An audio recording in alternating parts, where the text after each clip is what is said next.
Honk. That's what I'm talking about. What is going on, everybody?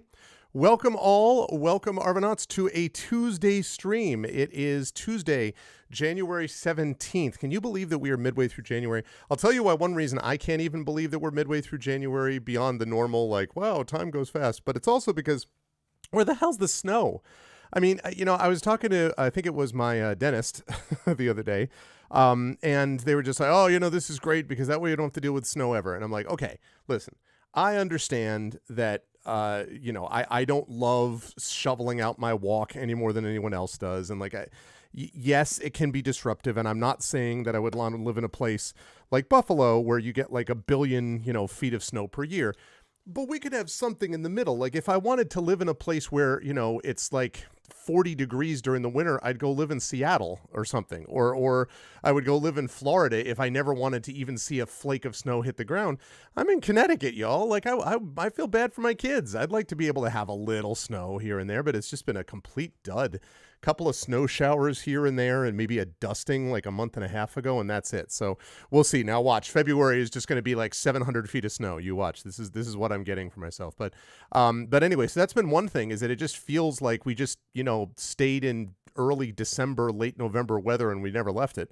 So it's been a very odd thing. Although I will say, yeah, Emily, but I will say that the one good bit of news, at least from my kids' point of view, is that it means no snow days. And where I live in Connecticut, a flake of snow hits the ground and they shut down for a week. So at the very least, they're going to be able to get out at a reasonable time in the summer in June. So at least they have that. But regardless, we are here in January 17th. My semester begins in a couple of days, and but I am happy to be able. So this is actually today is my last pre-semester streaming day before I'm back to school. But it's been an okay break despite medical concerns here and there and stuff like that. And I am looking forward to today as we premiere The Crown of Kings. The time has come. Steve Jackson's Sorcery, and it is Inkle's Sorcery Part 4, The Crown of Kings. Very excited to play this and get back into this game. I have been looking forward to this for a while, and we're going to be doing this for a while. And the game order that I have right now is we're going to be playing this until this is finished. And then right afterwards, if all goes well, and I hope it is, we'll be moving on to Jedi Survivor, which will be happening in early March. I don't know if anybody saw the Mandalorian trailer last night. I sure did. It looks awesome. So Mandalorian is going to be coming out new season in March, and Jedi Survivor will be releasing in March. So if all goes well, we will wrap this up right around that time, and then we'll play Jedi Survivor, and then we'll see. Outer Worlds is possible. East Shade is possible. It's conceivable I might start doing Chained Echoes on both this stream and on GOG.com. I'm not 100% sure. There are other ones. Sea of Stars I've taken a look at. Down the line, I mentioned that I probably am going to want to do God of War 2018, but I actually don't know that I like right now. I'm not in that mode. I'm in kind of more like RPG slash. I mean, Jedi Survivor is a little different. It feels sort of different to me. So I'm not really in the open world, heavy, mega violent game right now. I just got done with that. So I'm, sort of in a different state. But we'll see how I feel in a couple of months. We also have Axiom Verge 2 and other games like that. So we'll see. But for right now, we are playing Sorcery 4, and we have gotten back to it. Those of you who didn't know if we ever would, we did. And we actually wrapped up, I think, about a year to a little over a year ago with Sorcery 3. So it took us about a year to get back around to this. So I'm excited about it. So oh, really? You should, you know what, Triffid? I love The Mandalorian. So if you ever get a chance to watch it, I highly recommend it. I think it's really, really well done. It's my favorite show. It's really been my favorite show, honestly, on television for a long time. Not that I watch a ton of television. I don't watch much because we don't even have cable. Like we have a couple of streaming things. So basically I'll watch like Great British Bake Off once in a while with my family, or I will watch, sports here and there once in a while. But that's pretty much it. My sort of entertainment time that isn't that is either stuff that I'm watching movies on occasion, or I am obviously watching Twitch stuff. So I don't usually watch a lot of TV, but this was something where I just absolutely adored it. I watched Book of Boba Fett. I like that too. Although not as much. It had some problems, but I did like a lot of Book of Boba Fett. And Ahsoka, I'm looking forward to that new one coming out. So I'm very excited about it. But yeah, so I highly recommend it. It's fine to mention Andor. It's just not my it's not my cup of tea, but I've heard many great things about it. So it's totally cool that you want to watch it. I've heard many good things. So we are here with Steve Jackson Sorcery. Before I go any further, though, just a couple of reminders about ways to support us on the channel. If you haven't done so already, please follow the channel. Please check out our YouTube with !ArvTube, Discord !ArvCord, Twitter !ArvTweets, website arvaneleron.com. Obviously, the focus point here, one second. Just checking about this stuff with this other thing. Sorry, I had one message I had to quickly take a look at, and I wanted to make sure that, did it update? I swear to God, Potato Bot is just so, all right, hang on a second. Hello, Arv Live. Arvin Eleron is now live on Twitch, streaming Sorcery for the Crown of Kings! www.twitch.tv/Arvin Eleron. HTTPS. Here we go.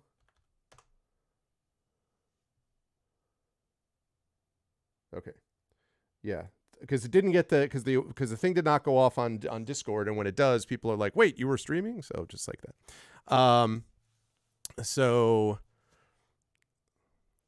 Let's see. There we go. Now I have fixed that. No, I don't get. That's right. I don't get upset. Sigh.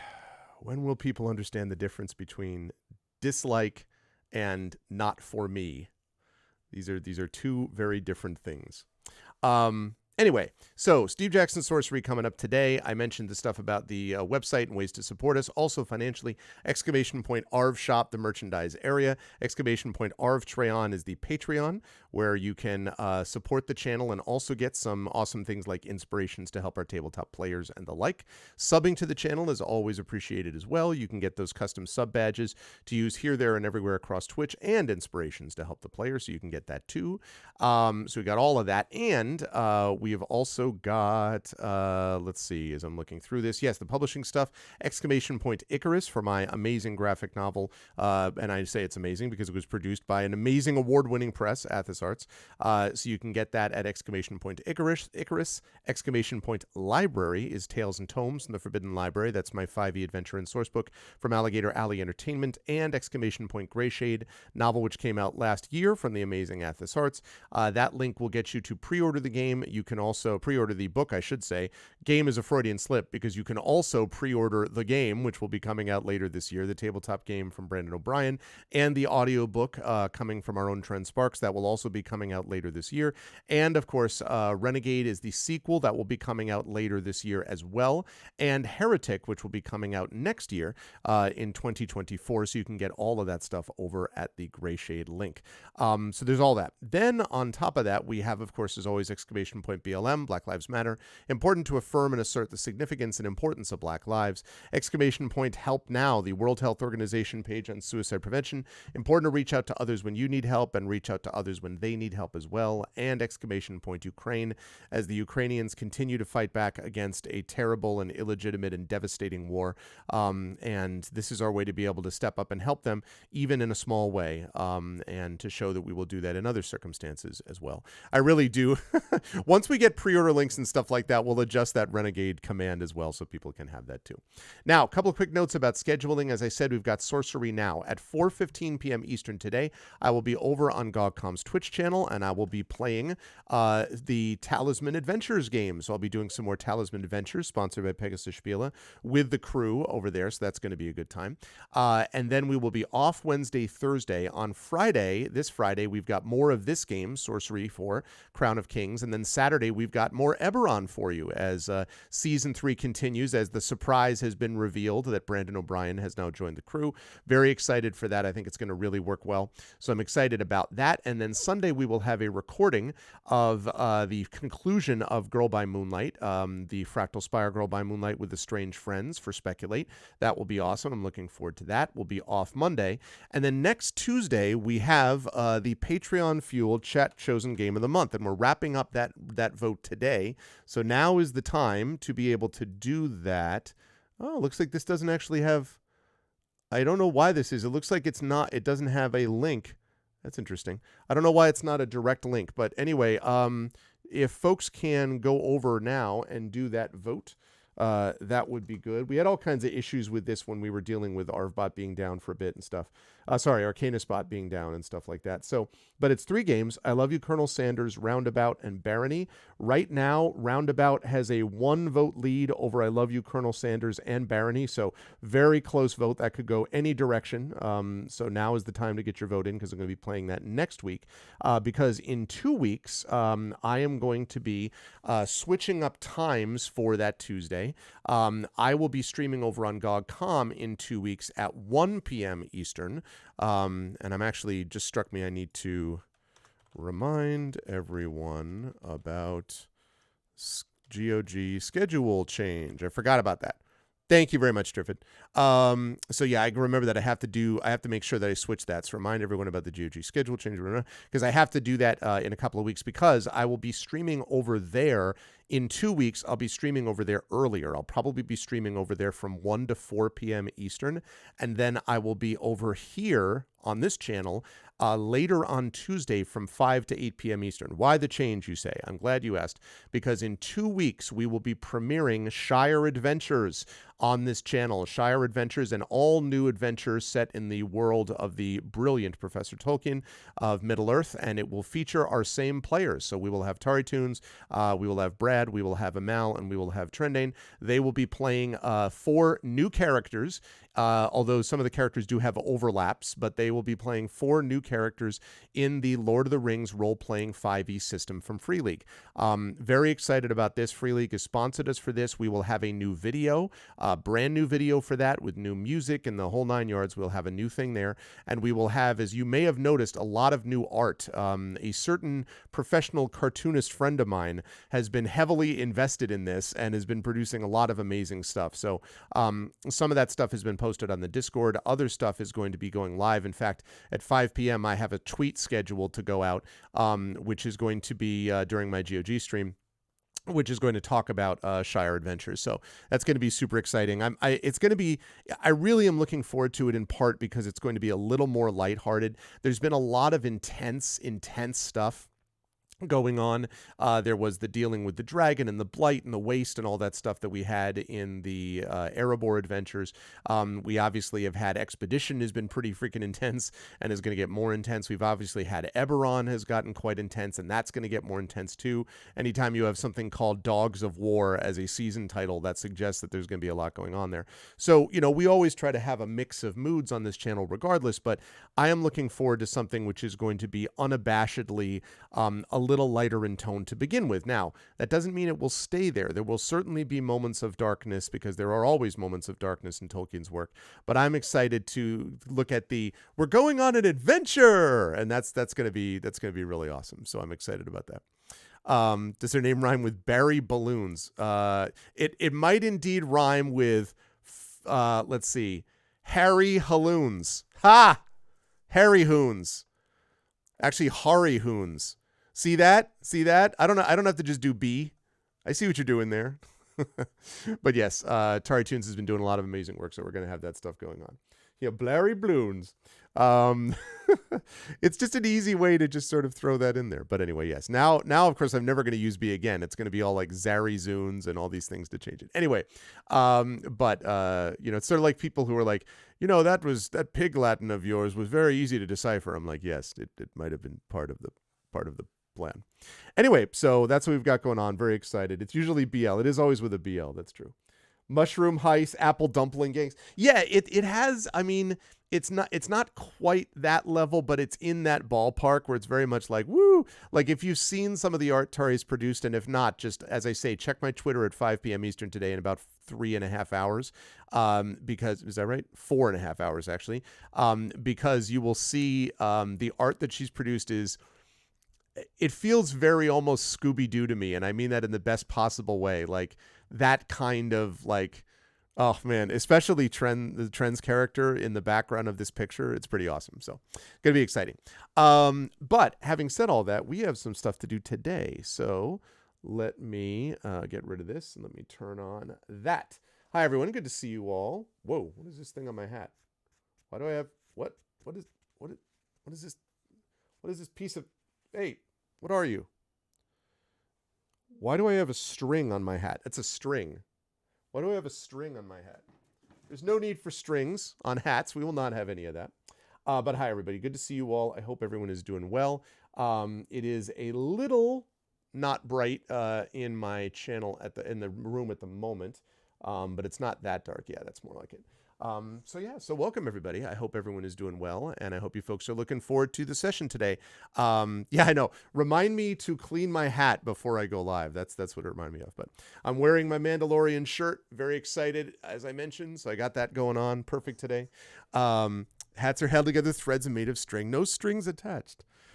No strings on me. Anyway, but today we are playing some Crown of Kings. Now, I have tested this. Everything seems to be working well with this, I think, except I'm not 100% sure about the volume.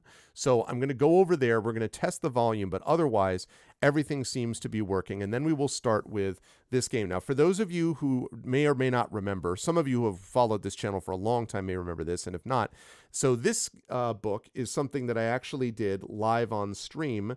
I streamed this in the physical form some years ago. This is the greatest game book ever made. I don't actually think it's that close. Probably there are a lot of great fighting fantasy games. There are a lot of great lone wolf games.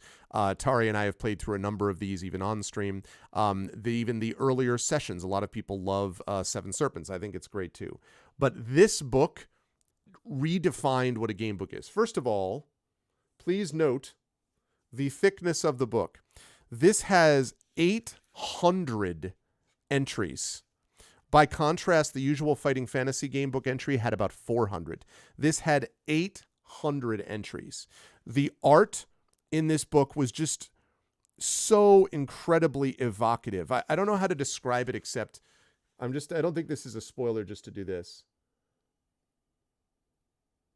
There's something about it. It's like cartoonish and yet dark and foreboding and yet like very visceral. I absolutely adore the art in these books. And this was just absolutely incredible. Yeah, there is some of that to Shingen. That's absolutely true. Hey, Turbo Tango. Hello, everyone, and hello to Arudinel. And I already said hello to Emily and Triffid, and hello to anyone else that I might have missed. Hello, everybody. Good to see you all. Turbo Tango, etc. Good to see everybody.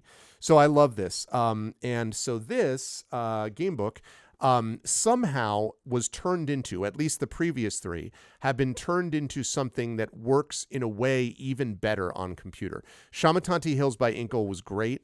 But it was sort of more along the lines of the book, but it was great. Crown of Kare, City Port of Traps, took it an extra step further, a whole time rewind mechanic and all this other stuff that was really amazing. And then the Seven Serpents took that and upped it to 11. For those of you who don't know, there's a mechanic in Seven Serpents in the Inkle version that allows you to basically visit different periods of time depending on where you focus a particular beacon. So if you focus a tower like a beacon, that area that the beacon hits ends up being a spot where time is changed. We actually destroyed one of the Seven Serpents, which I'll talk more about in a minute, by focusing all the beacons on one area, which disrupted the serpent. Just like incredibly imaginative. And I didn't even know that it did that. And then I was like, oh, and you can teleport from, it was an absolute triumph. It was so brilliant. And at the very end of that, there was this implication that doing that also was harmful in some way, which I was not wild about because there was nothing that would have indicated that. So I don't 100% know that I understand what's going on with that. But the point is, it's robust and mature and interesting and like really, really cool. So that's going to be happening. Listen, if I'm going to tell you right now, if Inkle is out there and is watching this and is looking for, we would like to do something like this, but using some novels about your friendly local religious assassin, please hit me up, Inkle. I am so impressed with how Inkle has managed this series, and they always produce good stuff. Around the World in 80 Days, which I played on GOG, is also excellent. Heaven's Vault was really interesting too. They're good studio, but they just absolutely hit it out of the park with the Sorcery series. So yes, sign me up, Arudnell. Like right now, if they did that, I'd be like, yes, please. Oh, I would love that so much. So they really, really did exactly, Triffid. It was so cool when we figured out. We're like, oh my god. So I'm very, very excited to see what they do with Crown of Kings. Now, I have heard Crown of Kings was very difficult, the game book, and I've heard that this is difficult, and also that it plays around with earlier mechanics in a way that you might not have expected. And that is interesting to me. I mean, we'll have to see how that all kind of plays out, but at this point, I trust them. It's possible that they will botch it and it will be a terrible finale, but Rock, Paper, Shotgun said that this game we're about to play was, in their opinion, the best computer role-playing game ever made. Now, that was one writer's opinion. I think that may be slightly hyperbolic. There's a lot of them that you'd have to go through first. We'd have to talk about Baldur's Gate 1 and 2 for starters, not to mention a bunch of others. Final Fantasy 7 might have a word, and so on. But the fact that Rock, Paper, Shotgun is not given to hyperbolic statements of this nature, so that's very powerful. So I'm curious to see how this all plays out. And of course, we are going to be playing it where chat is going to make most of the decisions. One quick note about this: if there is ever a place that we come to in the game where where it's just about gathering information. Like if I'm having a conversation with somebody and it's like, oh, what do you want to ask about first? What do you ask about second? I am not going to ask chat for that. And the reason is that it slows us down too much when we already know we just want to talk with the person and get information from them. So in those scenarios, I'm not going to ask chat. But when situations where we have real meaningful decisions to make, then with the power of ArvBot Plus made by Effect Life, chat is going to be able to talk about that. So it's going to be great. Also, hi, Big Boss. Would anime be the ideal format?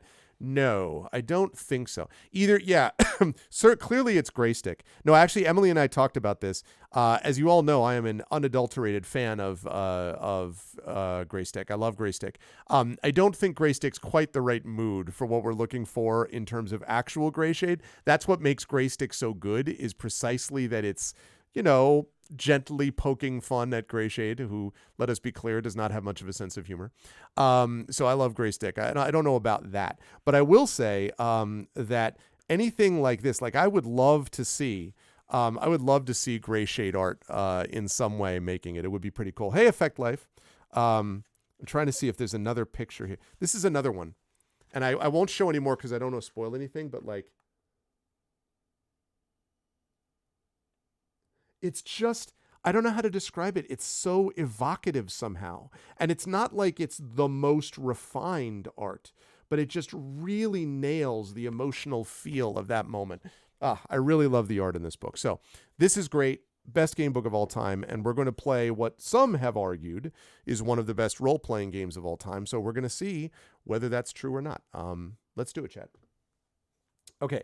Now, again, I am going to be checking. It's good to see you, Effect Life. Welcome, welcome. I'm going to be checking here to see about the volume of this, because I wasn't 100% sure what was going on with the volume with this one. So just bear with me as we go through. No, I know you wouldn't.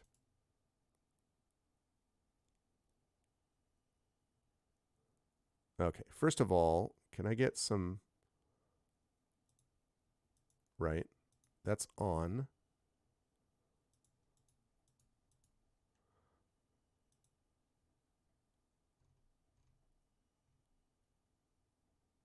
No.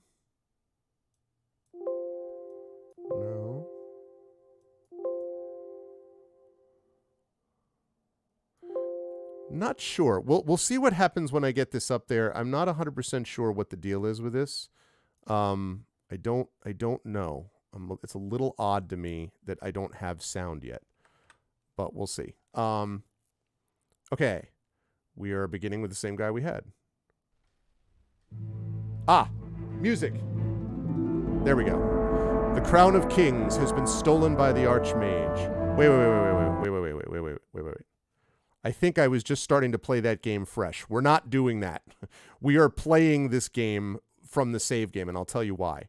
We want to play this game from the save game because in the previous adventure, we are trying to recover the crown of kings from the Archmage of Mampang, who is very evil, and if he has the crown of kings, basically the world will fall apart. So we're trying to recover it from him. But the deal with it is that he, right, okay, part 4, Crown of Kings. Use local saved game. Okay, yeah. What? Oh, all right, well, that's fine. So let me just put in the, because I have this code. K, O, F, O, P, E. Found one saved adventure. So so we traveled across the Shamantanti Hills first. Got to Kare City Port of Traps. Barely escaped Kare City Port of Traps. That was tough. And then we crossed over the plains beyond it between there and Mampang Fortress. But we were pursued by 7 serpents, basically, of the Archmage, who was trying to A, kill us, and B, let the Archmage know that we were there. So there was that. Savage Sword of Conan. Yeah. I can see that, Arud. No, yes. But there's a kind of British flair to it as well that I can't quite describe, that has a certain, I don't know, certain feel to it that makes it almost even different. But I know what you mean. I agree with you. It's in that ballpark. So anyway, we successfully defeated all 7 serpents. We destroyed 6 of them. And the 7th one was actually a sorceress Fenestra trapped that 7th serpent. So we are going into this game with none of the serpents having made it to Mampang, which means we ought to have some advantages. It means that the Archmage does not know that we're coming. It means that he doesn't know that we're coming, and it means that we're going to get some advantages. So I do not want to take any chances with that. Mampang. Yeah. Mampang. It's Mampang, but it really is Mampang. Okay, so we trapped the sun serpent. Oh, okay. The game's like, here, let me tell you what you just said. All right. Also, I need to adjust where the poles are. Let me move this over here.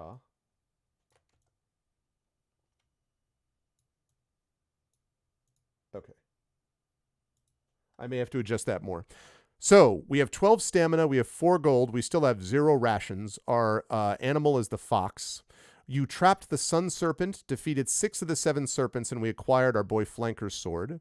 We have 33 magical items: sword, longsword, assassin's sword, chakram, whistle, human skull, purple leaves, a set of dice, giant net, a rope ladder, essence of bark, poison, 2 Snaticat's teeth, fistful of gems. We have a spell book and a duplicate spell book.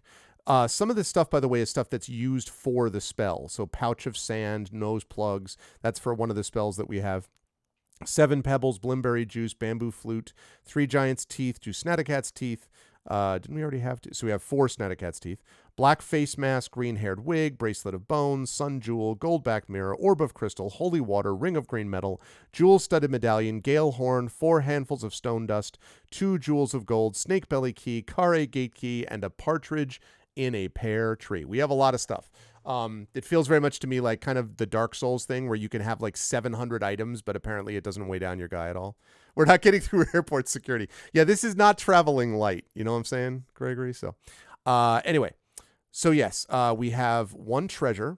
We have 1 key and 4 weapons. Now we continue. There is a legend. Long ago, or so they say, the ancient world was prosperous and free. From the Kakabad Sea to Lake Lumley, oh my God, harvests were plentiful. People were happy. All was at peace. Good God.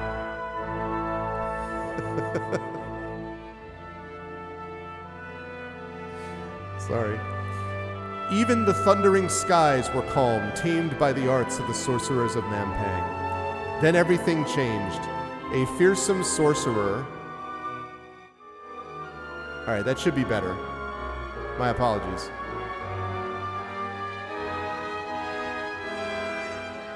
That's at 20 right now. Tamed by the arts of the sorcerer of Mampang. Then everything changed. A fearsome sorcerer leveled the cities and turned the fields to dust with towers of devastating light. He heard no plea. He heard no plea, cutting down village after village. The mages scrabbled to defend the ancient world, but they were weak. Finally, the last archmage sealed the walls of Mampang and sent out 7 deadly serpents to keep the dark sorcerer away. All 7 died. I wonder if that means our serpents. And now, here you are, climbing the narrow pass into the mountains of High Zaman. The price of your journey across the backlands has already been paid.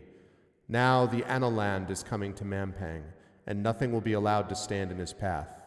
The crown will be yours.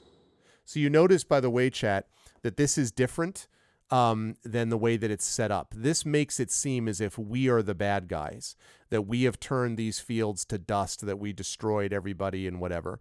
Now, this is, to be clear, sorcerer propaganda, like propaganda from the Archmage.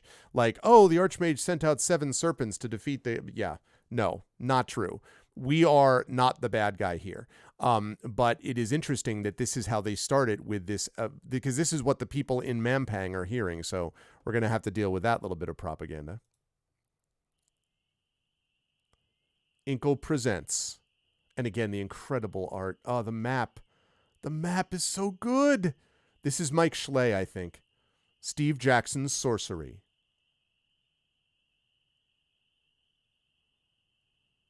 Part 4. The Crown of Kings. Okay. Now this is actually a little too quiet, I think. So I'm going to increase this sound a bit. I'm going to increase that sound a bit. Okay. Can people now hear? Driver of this car behind you got distracted by her kid, drove off the road into a telephone pole. Heard the spark, saw blue flashing lights, saw her driving through the trash and recycling bins next to the pole in my rear view. Oh my goodness. Turned around, went to check the rear. Everything was okay except a slight bloody nose and the kid in the back seat. Oh my goodness. I'm glad that you were able to check on them, Hilness, but oh my goodness. And it's one of those things where I can almost imagine it as you describe it. You just saw the whole thing happening, you know. It does make me want to build a paper model. I have to zoom out on this, chat. Look at this. Look at this thing of beauty. Just what? Look at how gorgeous that is.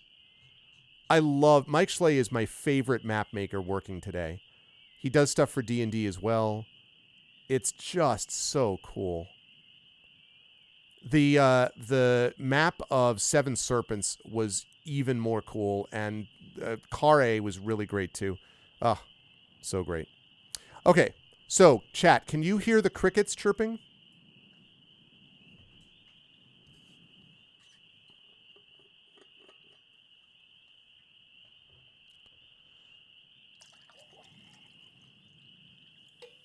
Okay. Okay, cool. Yeah, no kidding, Hilness. Luckily it was one. That could have been awful. Okay, everybody, here's a good. Hi, little Rose Rasa. No, you were right. The first time you were right. Shear, as into shear a sheep. Okay, here we go. Let's do it, chat. We have 12 out of 18 stamina. It's okay. We could be a little better, but we'll be able to heal ourselves. 4 gold, that's fine in the situation. The big issue is the rations. The fact that we don't have any provisions and we haven't had for a while. So we got to figure out a food situation when we can. The sun is almost set, and the sky is a deep pink. It will be night soon. You climb an ancient staircase worn to almost nothing by the years. So this is a scenario where I'm just going to do this. I'm not going to ask chat about this because this is about taking in your surroundings, gathering more information. The only time I will ask chat about something like this is if there is a situation where it seems like choosing one thing is going to make it so that we can't choose the other thing. Going through a door closes that door behind us type of thing. And if that's the case, then I will ask you. There are no sheep. Long ago, these steps were etched with messages, warnings, and words of advice and succor to the acolytes making the pilgrimage to the fortress. But they have long since been scrubbed away by dust, and the remaining marks tell you nothing. You do not need to open your pack to check your provisions. You have nothing. But at least you have 3 portions of raw meat and fish which will be edible if you can find a way to cook them. In the distance, black smoke curls upward. So that's important to know. We have 3 portions of raw meat and fish. We just need to find a place to cook them. That's good to know. Check our sword. At least you have your blade. You draw your assassin's sword an inch from its scabbard, its edge flashing in the dying sunlight. It is a fine, strong weapon. You are well armed for whatever terrors lie ahead. Pulling up your hood against the chill air, you stride onwards through the failing sunlight. You must not linger out here. Easy. You reflect on your progress with a heavy heart as you climb. The backlands were a cursed place, and your journey across them was slow. Even with the serpents defeated, caution would be wise. It is possible that other messengers will have brought news of your presence to the Archmage's ears. You walk on, head held high. I only wish some tasty fish. It's always the sheep's fault. Night is fallen. The Zanzanu peaks rise on either side like jagged teeth. The path winds back and forth as it climbs, and glimpses of the brooding horror of Mampang come and go. Night is fallen, and the path will be treacherous. You should find somewhere to rest as soon as possible. There are no serpents left to find you in your sleep. Now, here we go, chat. This is one that's kind of unclear. So, unclear for me to just decide on my own. Should we look for somewhere to sleep here? Should we sing as we climb? Or should we keep walking? First vote of the day, chat. $ vote space 1 is look for somewhere to sleep here. $ vote space 2 is sing as we climb. And $ vote space 3 is keep walking. And I am going to increase this poll window so we can more clearly see it. What's it going to be, chat? Do we look for somewhere to sleep? Yes. Yeah, I'm excited to be playing this Effect Life. A little sad that at the end of this there are no more sorcery books. Until Inkle decides to make my Greyshade book into one, and then please do that. You can do all kinds of cool stuff, and I'll be cool.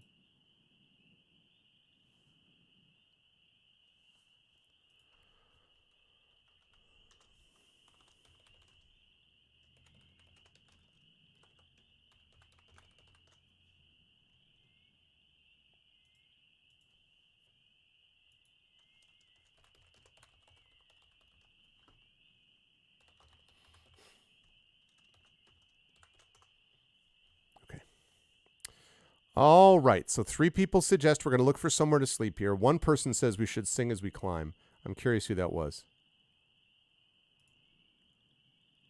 Ah, it was Emily who voted for that. I wondered if it was going to be Emily or if Triffid would vote for singing.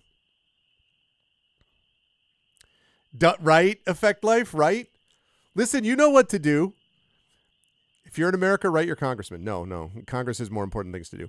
But it's, just be like, hey, Inkle, there's this amazing book, Greyshade, and the guy plays your stuff on stream. And, if you could do a little adventure book with that, I would love that so much. Actually, Kilobyte, our dearly departed Kilobyte, and I had chatted about the possibility of doing kind of a choose your own adventure branching type version of Greyshade many years ago, before it was ever, contracted with Athos or anything like that.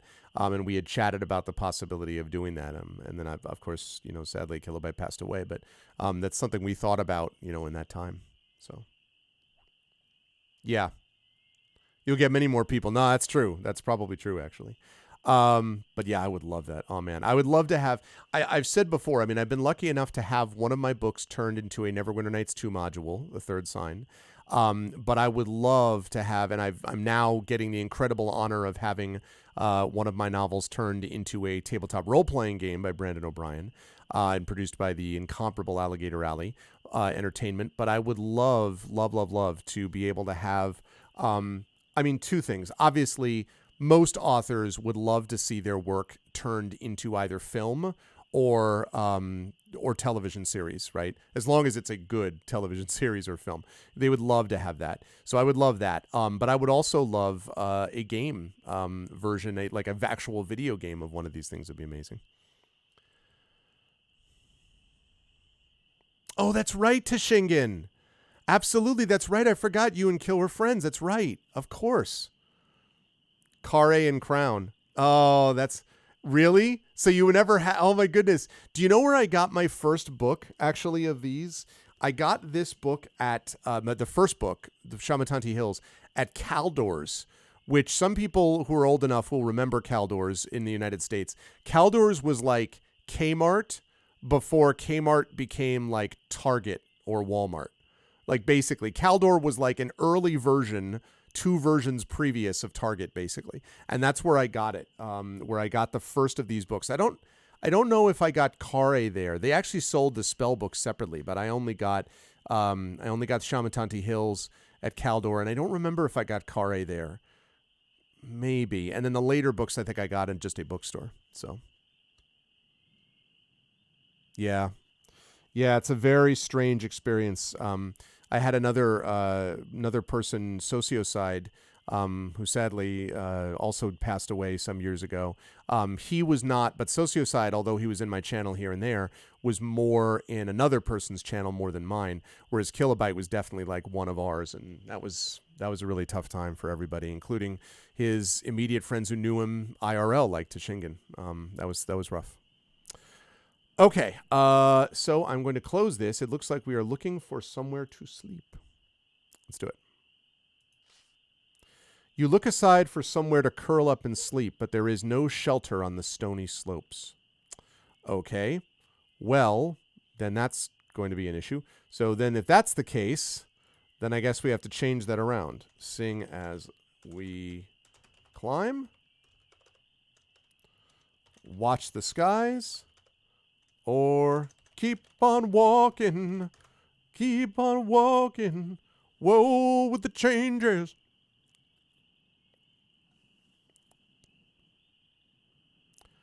What's it going to be, chat? $ vote space 1 to sing, $ vote space 2 to watch, $ vote space 3 to keep walking.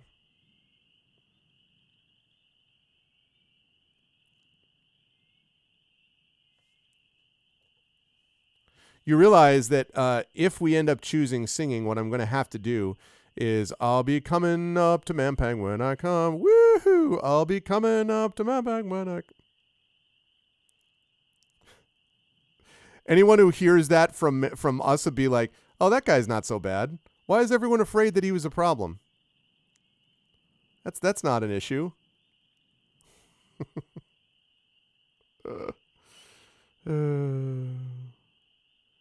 Goodness me.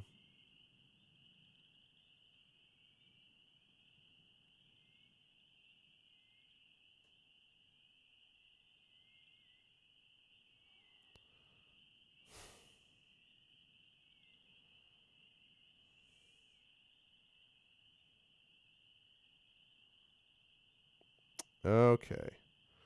So,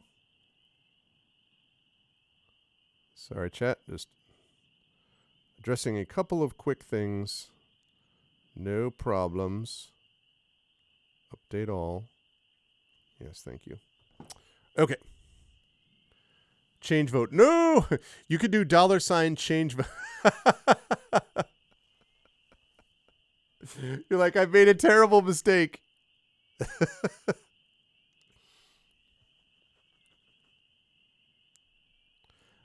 No, all I'm going to do actually is I won't even sing a regular song. I'll just be like, I think I can, I think I can, I think I can, I think I can. The little Anna Lander who could. That's me, chat. All right, last call. Do we sing as we climb? Do we watch the skies or do we keep walking?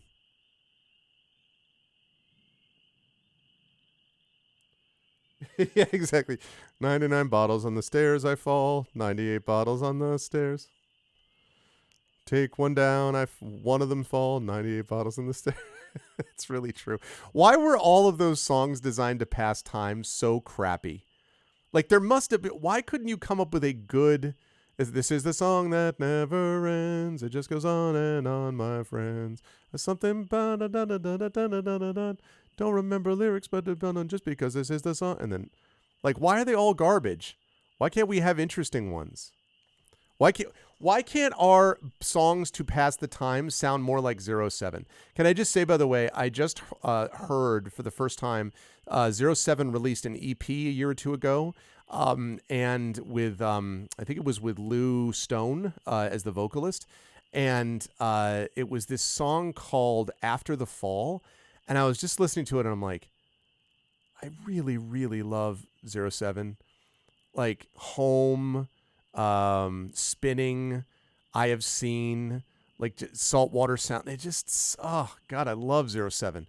And I was just thinking about it, like that's what we need. That's the kind of songs that we need instead of freaking things like 99 bottles of beer on the wall. All right. So we are singing as we climb.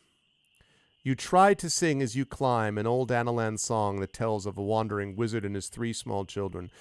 Ho, the wandering wizard and his 3 small children were traveling round a time in the bend. He was going forth and then he would be finding his time would go until the end. Because even you cannot be jolly in this dread place. The song dies in your throat.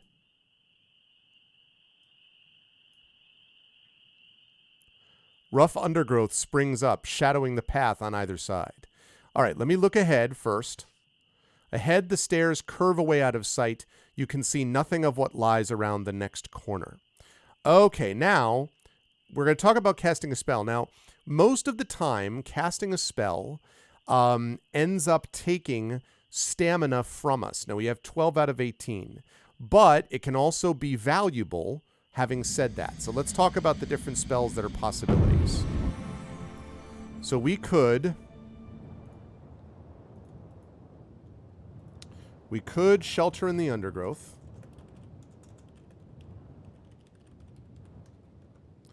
We could cast, let's see what we've got.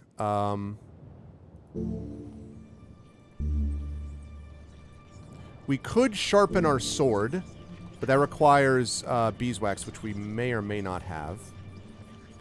So we could cast Raz. That basically allows us to sharpen our sword and make it more deadly.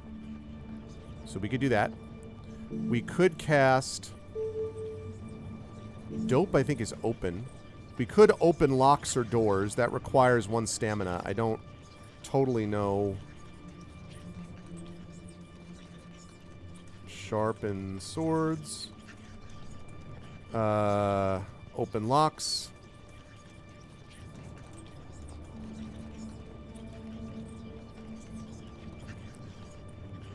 Or we could cause slowness. Again, I'm not totally sure why we would do that here, but we could.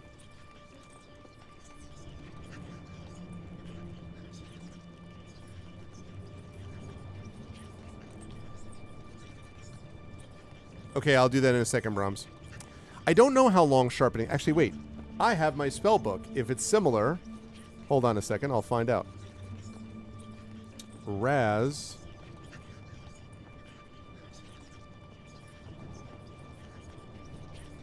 I assume that it doesn't last forever. It becomes razor sharp and does double its normal damage. If it normally inflicts 2 stamina points worth of damage, it will now inflict 4. I mean, that's pretty good. I think this says it will also require stamina, but I don't know that we have beeswax. So we'll have to double check and see. I will assume that that's 1 stamina because that's what it says in the book. So I don't know how long that lasts.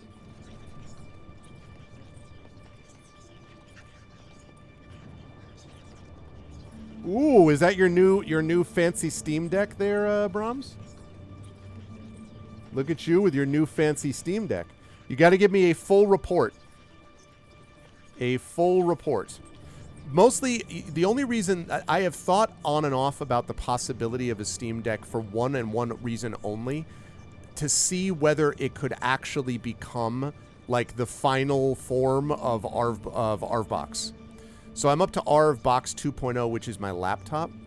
but I'm wondering about whether using if Steam Deck would basically be the final epicest, most epic of all epics forms of that. You can do OBS on it. Well, that's what I was wondering about that. So, yeah. I've thought about the possibility of it because that's something using Patreon money for might make sense if I could do it for that. So I'll have to look into it. I'll definitely want to hear what you think about it as you go through. Yaz is cause invisibility, but I don't think we have a pearl ring. Actually, you know what? Let me, before I do any of the rest of this, let me check inventory. Hang on a second. Okay, we can also pray for healing to the gorilla. After prayer, your spirit won't hear you again for some time. You always want to be careful about this because sometimes you want your spirit to be there to help you out of situations more than just default, you know, here I am doing this thing. Like sometimes you want to be careful about that. Inventory, that's what I want. All right. What was I looking at? Oh, magical items.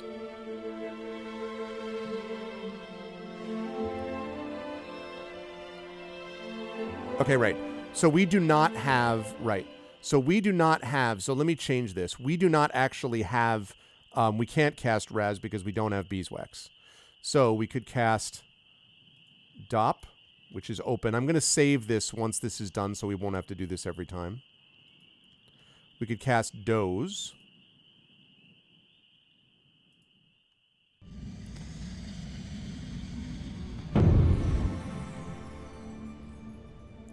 Yaz, I think, is something we can't cast either.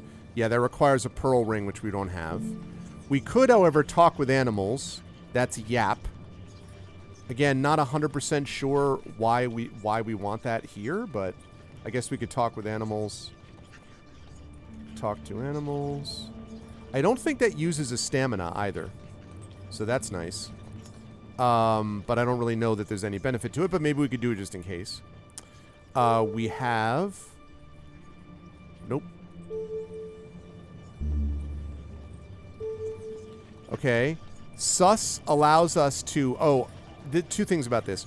One, Sus lets us sense danger. Two, it also counterspells other spells. So if someone is casting Gak, we can cast Sus to counteract that.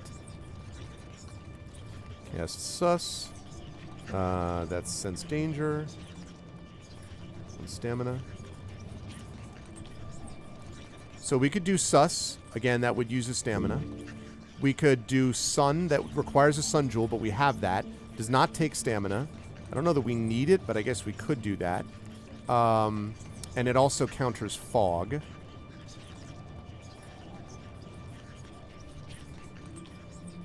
Okay, so that's Sus and Sun.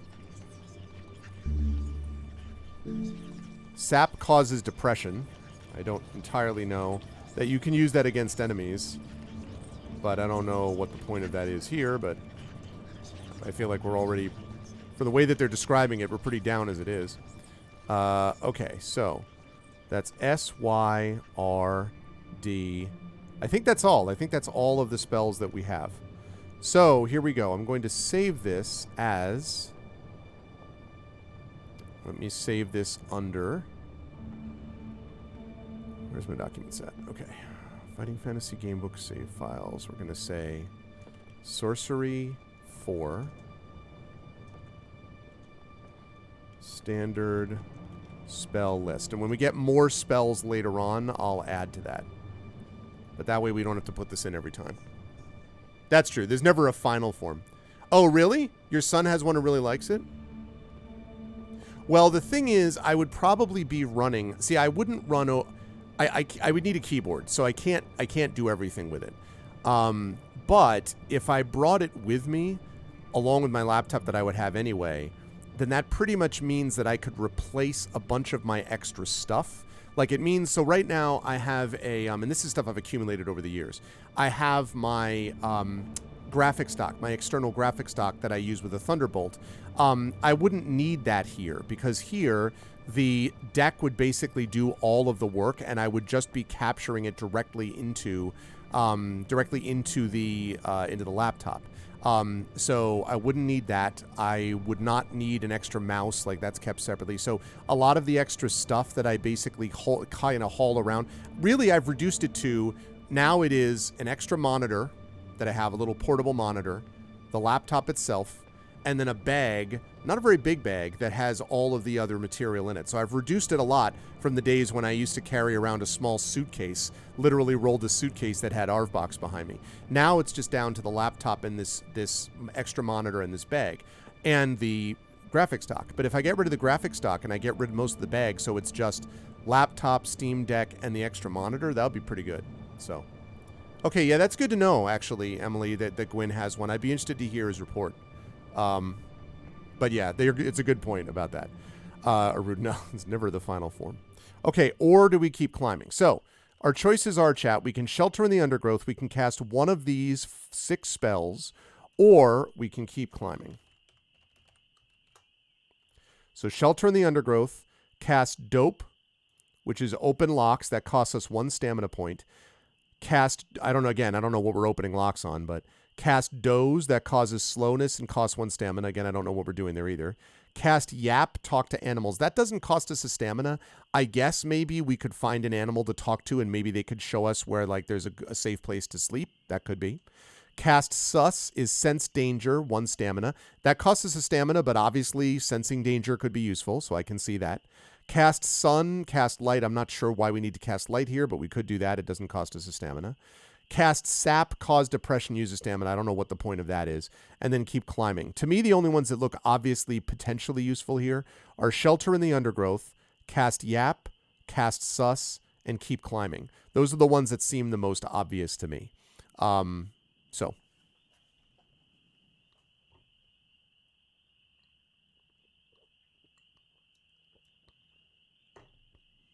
Oh, okay, Emily. All right, noted.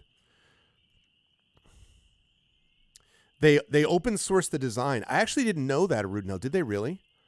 That's pretty cool. Yeah, that's pretty cool.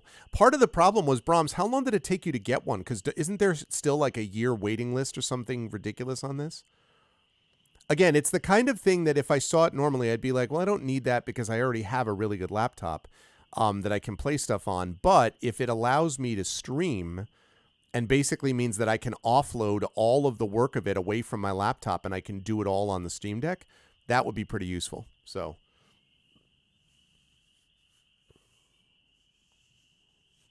and I probably would have the Patreon funds to be able to do it, I think. But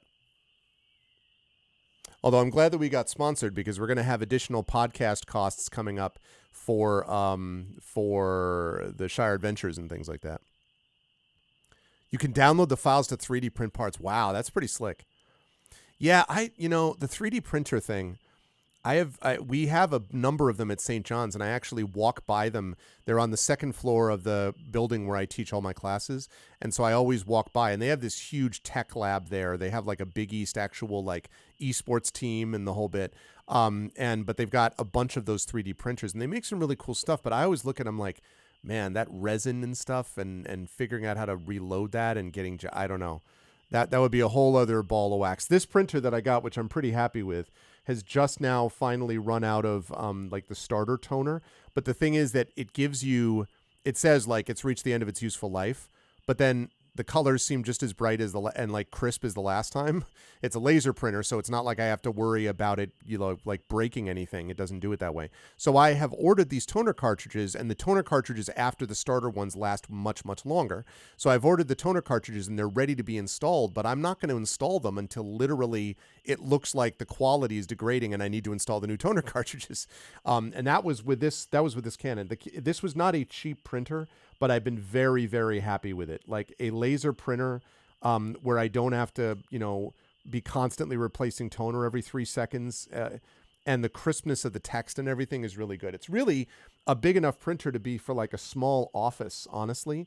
But that's kind of what we have between my wife is a therapist who has to print all notes and stuff like that for clients. And then me, obviously, printing stuff for syllabi for students and obviously things that I write and stuff like that. And also modules like adventures and different things like that for tabletop. So, yeah. With a normal PLA printer, Yeah, I can change an ink cartridge. You can run your GOG and Epic Games launchers from it too. Yes, I had heard that one actually, Brahms. What's a PLA printer affect life? What's the difference between those two things? Also, we need someone to break this tie, chat. We have 3 votes for Yap and 3 votes for Sus. So I need someone to break this tie. Again, Yap is a green wig, does not cost us any stamina, so that's fine. No harm, no foul. Sus causes us to lose a stamina, but we can sense danger. So I don't know what Talk to Animals does, except maybe there's a little animal around we can speak to. But even if not, it probably doesn't hurt us anything. Sense danger obviously could have value in this situation. It just means that we do lose a stamina point. So just keep that in mind. And I need someone else to break this tie. Big Boss has broken the tie. Yeah, there are some situations where it's like, if you have 2 equal paths, Triffid, and you could go left and right, like, and the left path, like, is one of those, like, go left and you fall into a pit of spikes and die. Like, I do think there have been once or twice during our adventures in these books that it has had value, but not often it's true. The counter effect of GAC, which is a fear spell, that I could see value from, but it's like a die sub, spool fed printer, fit the edit filament in. So a PLA is a filament thing? Oh, I see. So is the filament one, is that the one where it like loops around a bunch and then it just layers them to make it into something solid? Is that what I'm thinking about? Like it loops around and then it forms like a miniature or whatever the case may be? And also, sort of, yeah. How expensive is the resin? Not the resin, the plastic to replace. Is it expensive? Okay, and we are going to cast Sus.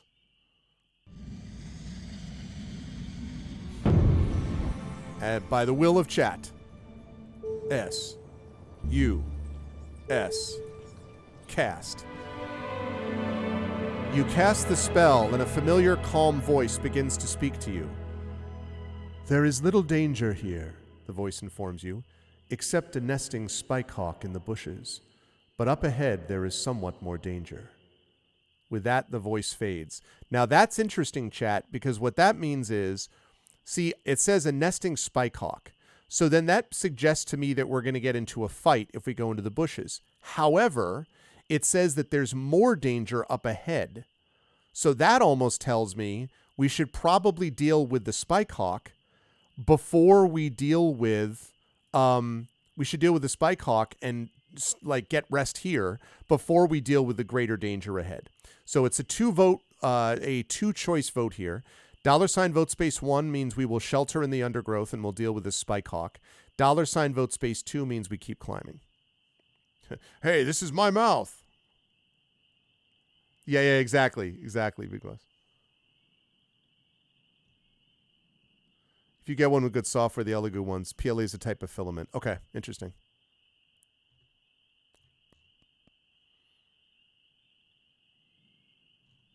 I see. Well, I was wondering, like, because I don't have any sense of how much it takes. So, like, let's say they're like, okay, like, because the thing is, I don't really use a lot of miniatures and stuff like that because of, I would on a very small basis I do on occasion but I do have an in-person D&D game that's very sporadic that plays like once every couple of months basically with families. So it's not, most of my work that I'm doing right now D&D wise is either at conventions or more likely is online. So I don't really use a lot of miniature stuff right now. But I guess I was wondering like if there's a from a cartridge, right? Like from a given cartridge or from a given spool of filament, I guess maybe that's a better way to put it. Like, does it use up quickly? I know it depends on what you're making, but like, does a small miniature like this use up a whole spool? So it's like $15 a miniature or something. I just have no sense of like what these things are. Well, it may or may not, Triffid. I think what happens is we do get some stamina back, but not as much if we haven't eaten. I think that's basically what it comes down to. I'm going to last call this. Yeah, I mean, I'm hoping that we can find a place where we can actually cook food.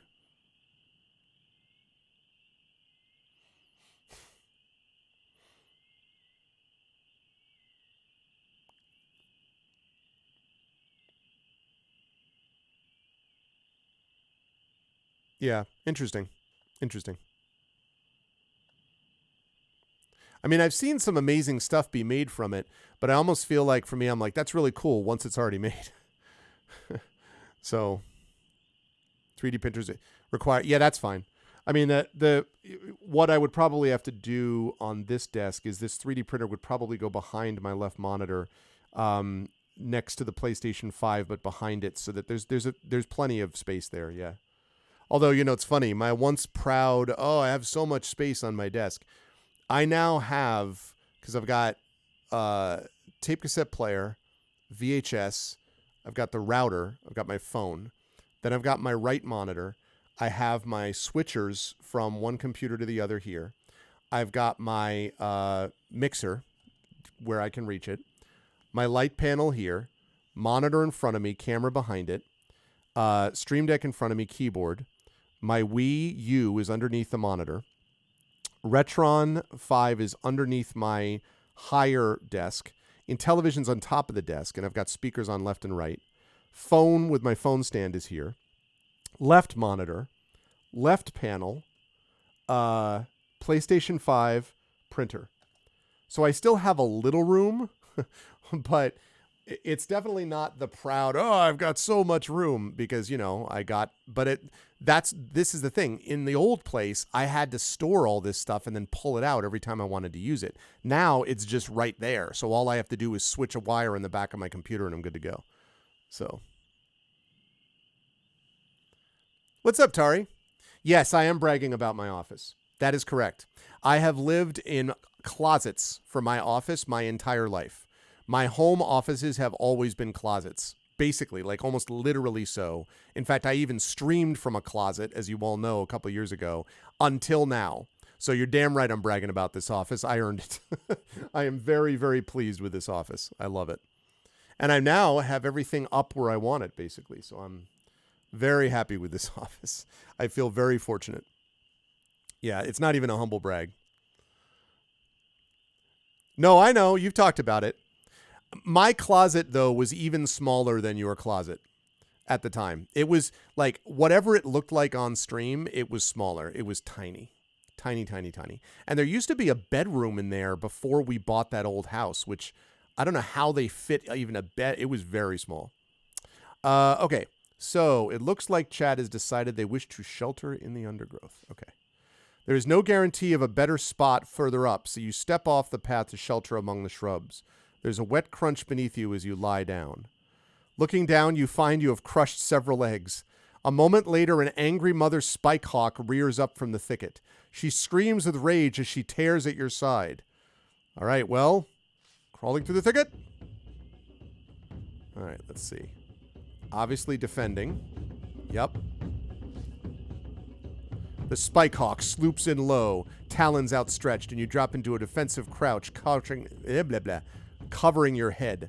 The spikehawk falls low, but rather than attacking, it swerves at the last moment, merely scraping at your defenses.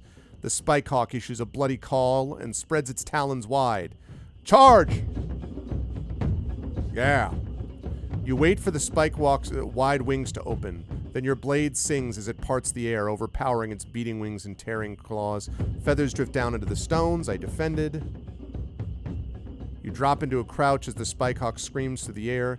You repel it with your blade heaving with the effort. You escape mostly unscathed. Spikehawk opens its beak to wail and moves upward into the air.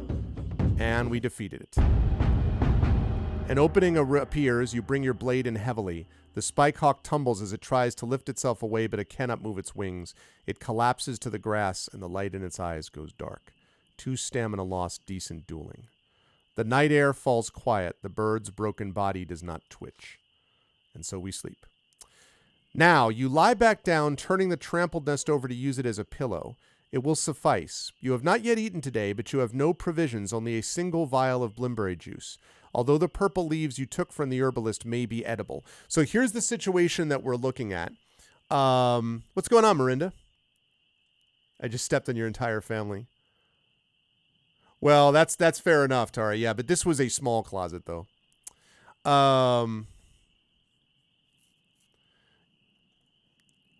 Yours is less than 710, no shelves. Well, I mean, I had shelves, so I guess you win there. I did have shelves. Other than that, pretty similar. I mean, I had shelves on the walls, so I guess like, bookshelves. So there were walls. So the question is, yeah, I know, I'd love to actually roast Spike Hawk or maybe even the eggs. So the question is, do we drink a Blimberry potion? Now, Blimberry potion is used for healing. Do we try eating the purple leaves or do we close our eyes? Let's take a look at our inventory here.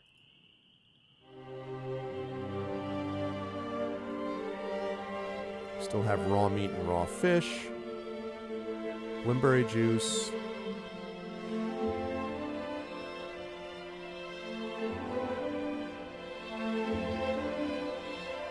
Purple leaves. So, I don't know, chat. This is a tough one. This is a tough one because we do have to eat. So, Blimberry potion is used for healing, and we use that with the Blimberry potion to get more healing. However, oh, we've got a fox now as our new spirit.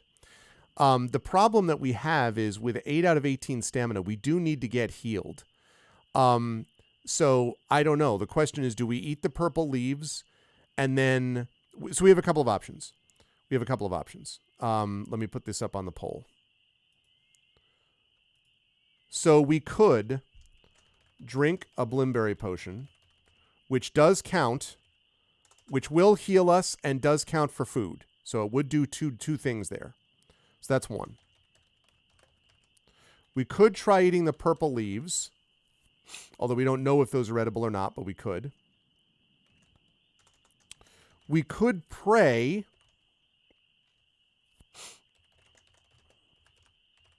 to the fox for healing.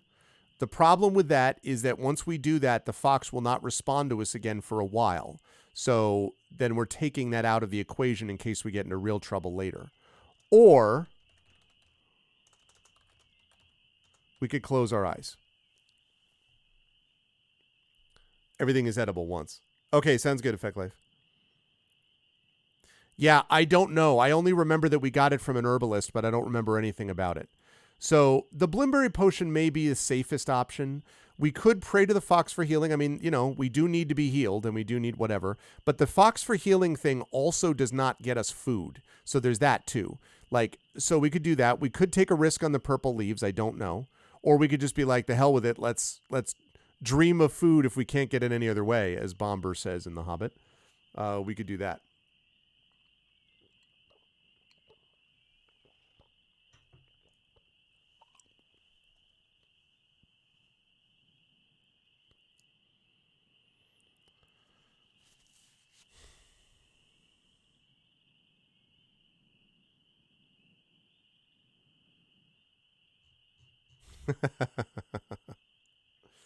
I know of what Emily speaks. I know of what Emily mentions. Let me see this here.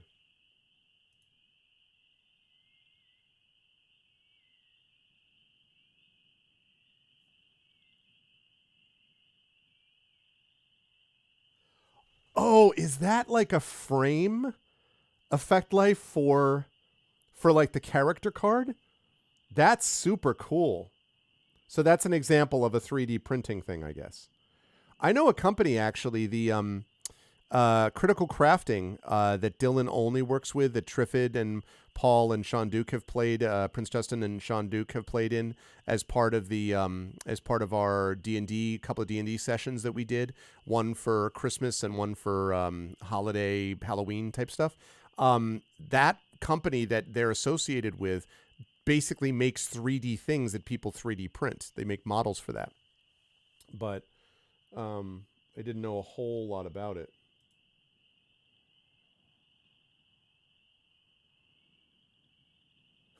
Tari, that's funny. Give it to me then. Yeah. Oh, that's cool. That's very neat. Okay, I'm going to last call it. I think, chat, the way that you're going with this is what I would do too. I don't think I trust the purple leaves. We do need to eat. This is the one problem we had coming out of Seven Serpents. I think we did real well with Seven Serpents, but I was worried about being a little low on stamina, and I was very worried about the fact that we didn't have any food. There's nothing we could do about it. We need to find a campfire. I don't know why we're like incapable. Can't we just like cast a spell to create a small little fire? I don't understand. Do we never do any Boy Scouts? Like I feel like we ought to be able to at least make a fire in the wilderness, but it's not given as an option. All right. Clearly that's what chat wants to do. So let us drink it. Unstopping your vial of Blimbre potion, you knock it quickly back. You feel a little better, and all traces of hunger are soon gone. Then you close your eyes and let your tiredness overtake you. Okay, so we got 3 stamina points. That's good. Time to dream. What is left of the night is filled with visions. You are moving through a dark cavern. Every footstep makes the ground below your boots crack. Splinters run through the stone, and some thick yellow substance oozes through the cracks. You are standing on top of a tall, black-tiled tower, clinging onto its tiles with one hand, while with the other, you wave something in the air. All right, chat. Simple one here. I love these questions because this is like building our character even as we play. So, $vote space 1 means we say, what is it? That's what we find out. What is the thing that we're waving?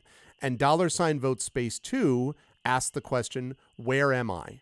So if you want to know what the thing that we're waving is, $vote space 1. If you want to know where we are, $vote space 2 in our dream. Yes, I have. I have given a story thus far. We actually talked about that because I almost accidentally started a new, I started a playthrough like fresh instead of using the save game. And I was like, wait. We need the save game because we defeated the 7 serpents. So, yeah. There we go.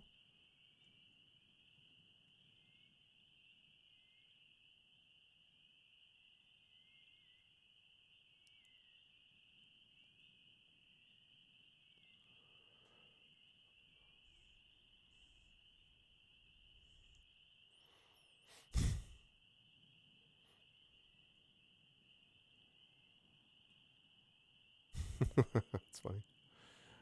Okay. Man, it is dark. I'm probably going to have to turn on... I'm going to have to turn on a light panel.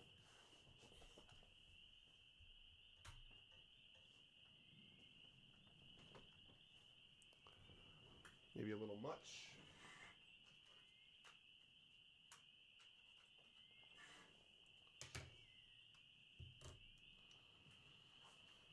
Okay. Let's first of all... the classic. Then I have to turn this down. All right. And then that is too yellow. I need that. We're all yellow. There we go. Better. Now let's cut that down. I really don't need it to be... Seems about right.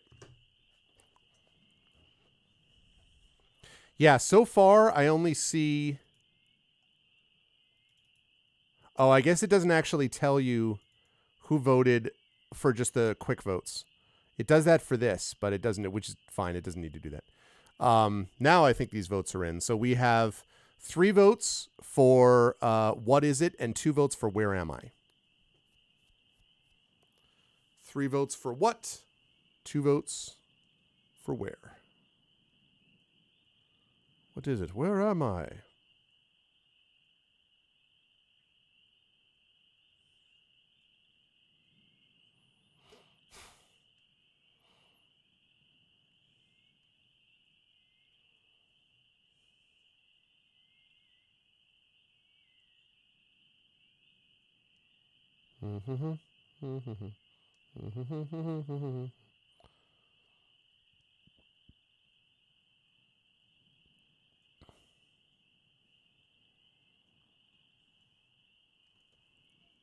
Whoops.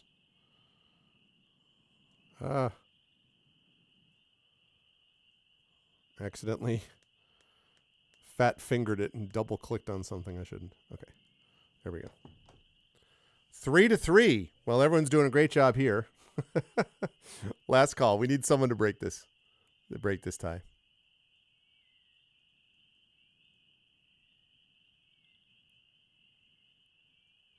I vote which way. I see how it is, Tari.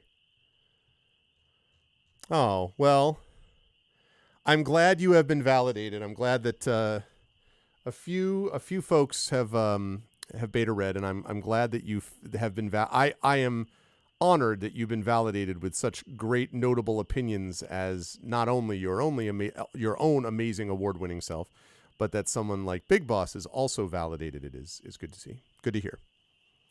Okay, so going once, going twice, and there we go. Where am I? Looking down. Oh, we went up in stamina. Look at that, chat. We got another 2 points. So we're up to 13 out of 18 stamina. Let's go. Looking down, you see you were high up in the air. He's so high on top of the Archmage's tower at the heart of Mampang. And then you hear a cawing sound, and a great shape moves towards you.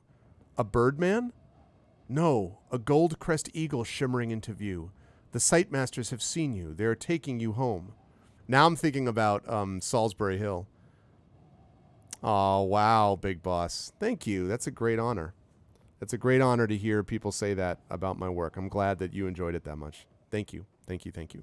Hopefully from your lips to the readers and the reading public and the bookstores and the libraries and all that will buy these books ears. I really hope that's true. And Emily has been, obviously wonderful in editing this book and has been giving, wonderful and important and incisive feedback, but has also been raving about it, which makes me feel good. If an award-winning editor and a highly gifted author in her own right raves about something like this, then that makes me feel good. So, yeah, the Eagles are coming. Hey, me too. Listen, Big Boss. Amen to that. When in doubt, Eagles. Now I'm thinking of Salisbury Hill. I mean, literally, eagle flew out of the night. Da, da, da. He was something to observe. Standing close, I heard a voice. Standing, stretching every nerve. I had to listen, had no choice. I could not believe the information. I just had to trust imagination. My heart going boom, boom, boom. Hey, Analander, the Sightmaster said to take you home. Boom, bow, bow, hey. Salisbury Hill is such a good song. Okay. By the bushes. During the past day, you began your ascent to the mountains. The Archmage remains unaware of you. You wake in the rough scrub. Meager sunshine floods the sky blood red. I'm going to search the bushes without asking chat because, again, looking down at where you slept, you see the remains of a few hawk's eggs and the crushed bodies of 2 small spike-hawk chicks. Oh. I'm sorry. There is nothing else, nothing to eat or salvage. The flies have already found the bird's carcass. You resume the climb up the endless stairs. Still need to worry about provisions, but I'm really sorry that I did that. I apologize. Okay. There is an unshakable gloom about this place. A few birds are singing thin and miserable songs. You reach the top of the stairs. Rounding the corner, you find 3 cave mouths set into the rock. Once again, Chad, as I said, I will always, in this situation, if it's just like looking to gather information, I won't ask Chad about that. I'll just look, and then we can decide. You regard the caves with interest. The middle cave has the smallest entrance and probably opens into a niche and nothing more. The nearest cave would be large enough for a fire, but looks deep enough to contain any number of nasty surprises. A series of hoof prints lead into the mouth of the furthest cave. Oh, really? Yeah, the book version's amazing, Marinda. You take a closer look at the hoof prints. They are deep enough to suggest a largish creature, but they are no longer fresh. They are at least a few days old. You also note there are no prints coming out of the cave. All right, chat. So now we have a decision to make. So I'm going to load up the conveniently saved standard spell list. And here's what we're going to do. We can call out, or we can cast a spell. Let's see what spells we've got available to us. Okay, do we have Dope? D-O. We do have Dope. That spell is Dope. All right, we do have D, O-P, so that's fine. We do not have D-O-Z, though. Okay, so let's get rid of that one. We could cast D-O-C. That counters hot and lets us heal disease, but we do not have a medicinal potion, so unfortunately that is not going to work out. We could go dim. That causes stupidity. Okay. Cast dim, question mark. I don't really know what we would be using that on, but okay. Does not seem particularly useful to me. So D, we could cast, let's see, P, O. Pop creates explosions.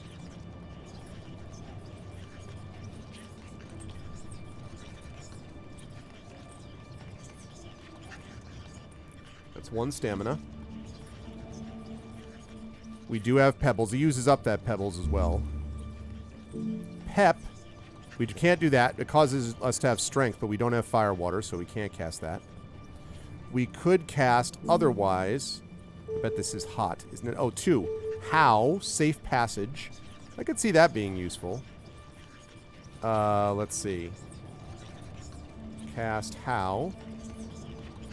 Find safe passage. That's 1 stamina again. Again, I don't want us to be over obsessed with stamina, but I also don't want us to forget about it. And cast hot, which also counters dock, so that's nice. But cast hot is that is 3 stamina, and cast a fireball. I don't have. I mean, admittedly, fireballs do solve most problems, but I don't really see how this would solve this problem. But you know, create fireball, 3 stamina. And I think that's the only one that we have there. So, hot. I think that's all, right? HD. Yeah. Or enter a cave. Or move on.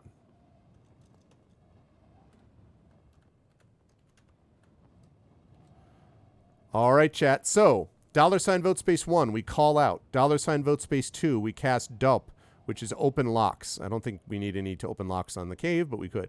Cast dim causes stupidity, 1 stamina. Again, I don't know what we're using that for, but we could. Cast pop creates explosions, 1 stamina. I don't know. I guess we could cast it on a pebble and throw it into a cave. I guess that's one option. Cast how, that would give us safe passage, and I can definitely see that. That would cost a stamina point, but it would let us know what the safe way to go is. Cast hot, create fireball. Again, that seems absurd to me. I don't know why we would do that, and it's also a lot of stamina. Or enter a cave or move on. So to me, the choices that make the most sense are call out, maybe cast pop, I don't know, cast how for sure as a possibility, or enter a cave or move on. That would be me, but you have to decide, chat, what you want to do.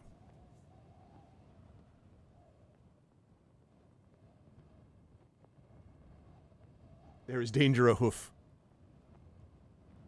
Yeah, I would have said that too, Effect Life. So call out, cast dop, dim, pop, how, hot, or enter a cave or move on. So to me, the most obvious choices are call out, how, or enter a cave or move on. Those are the clearest options to me. But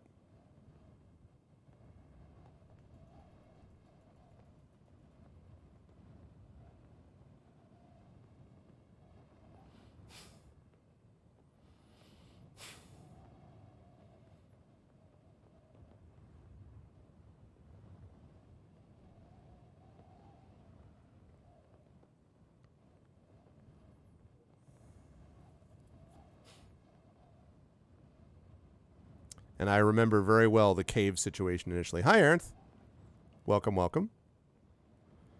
All right, we have 1 vote for call out, 1 vote for how, 1 vote for entering a cave or moving on. Anyone else?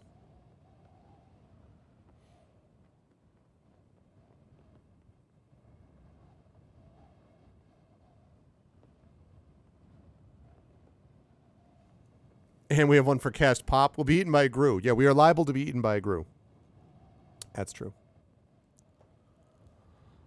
My first experience with those kind of games was not Zork. My first experience with those games was on my was on an old Commodore 64 that our school had in the typing lab, actually, and it was the adventure text game, not to be confused with the adventure Atari game where you have dragons that look like ducks and you're going around as a cursor trying to get keys and avoid being eaten by duck dragons. But adventure text game was the first one I had of that, and I think I actually got 100% on that. if I'm not mistaken. I think. Hey, Nari. All right, we've got currently, we've got votes for everything. Nari, you really want to cast a fireball that uses up 3 stamina when we're facing 3 potentially empty caves? I just want to be clear. Did you really, Emily? I wrote the first part. Actually, I coded the first part of the Shamutanti Hills in BASIC on my TRS-80 computer. And it didn't have enough room to go too far, but I actually did code like the first, I don't know, 4 or 5 encounters. That's so funny. Yeah. The power of BASIC. Nari said he was going to purposely savage dodge the votes. Nothing unusual. Yeah, it's just standard.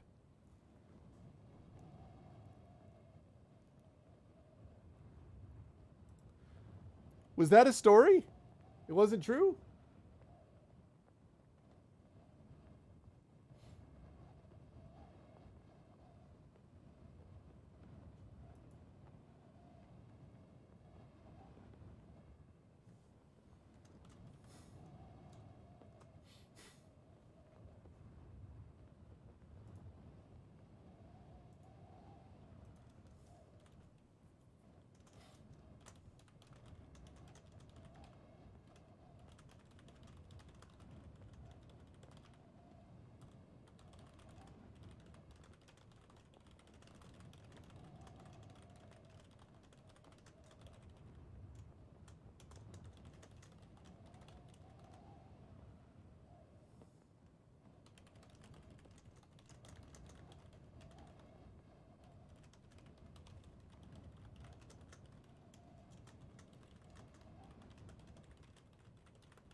Okay.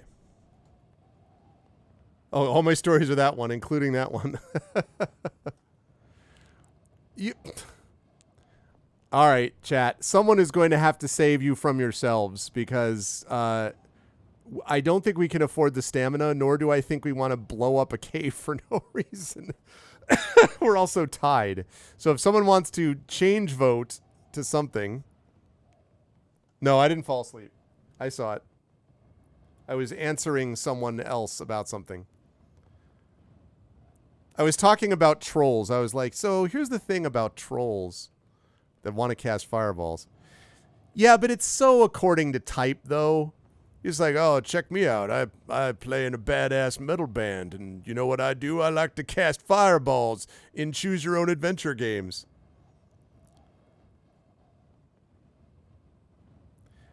I just want you to know that an hour or 2 hours from now, when we're struggling along, dying every step because we only have 1 stamina left, because you decided to shoot a fireball into a cave mouth, I want you to remember this moment, okay? Just be aware, it's going to seem a lot less fun when we've had to restart 5 times because of having one.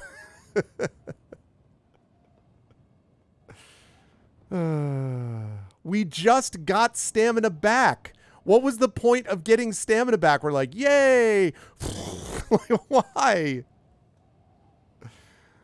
All right, listen. I am but a vessel for chat's decision-making matrix. Yeah, right. That's the real reason. Y'all are doing this really because you're just upset that you haven't been able to cook the raw food and fish. If it was just throw the fish and meat to the ground, then fireball it, I could understand that. Like, I could see the vote. I could see the value. That would be the equivalent. The point is to make it's not making me suffer. Chat is the one going through this. It's not me. I already won this game. I mean, not Inkle's version, but I already won the game book version of this game multiple times. I'm all good. My legacy is assured, Tari.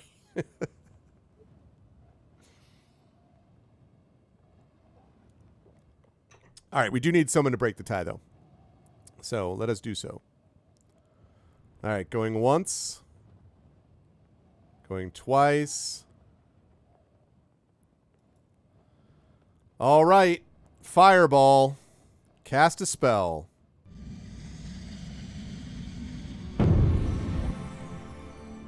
I can't wait for the text on this. It's either going to surprise me or... Looking to the stars, you craft the magic, winding a fireball in your palm. Ah, okay. Now, chat, what do we do? So, if we look up... Now, remember, the furthest cave, the far cave, is where the hoof prints led. Let's see. So, the middle cave has the smallest entrance. So the fireball, so the large cave is the one furthest to the left. That's the one that's large enough for a fire but looks deep enough to contain any number of nasty surprises. The small cave is the one in the middle. It looks like it opens into a niche and nothing more. And then the far cave is the one that has the hoof prints in it. And canceling the spell doesn't do us any good because we still lost the stamina already. So I am not going to give that as an option. So we are going to say toss fireball into large left cave. Toss fireball into small middle cave.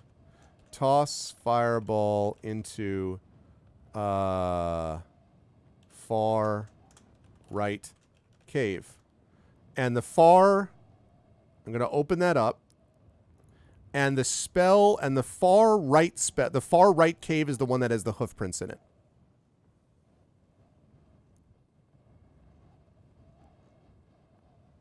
No, I'm not giving cancel spells an option because then we've literally used stamina for no reason. So I'm not doing that. Tossed into the left cave, which is the large one. Small middle cave, which looks like it just opens into a niche or something. Or far right cave. This is what's going to happen. You're all going to do this, and something is going to come out of the right cave, the far cave, and it's just going to be like this place, like a friendly satyr. You know, is going to be like, "I have been looking for you, Annalander. Here is the solution to the way to get the crowd." Like, and then you blow them into next week. And what's the benefit of that? You get to eat freaking sautéed goat meat. And let me tell you what, and if Little Arv ever finds out that you of your own free will killed a goat, she's not going to be happy. That if you fireballed a goat and she finds out. Know what I'm saying?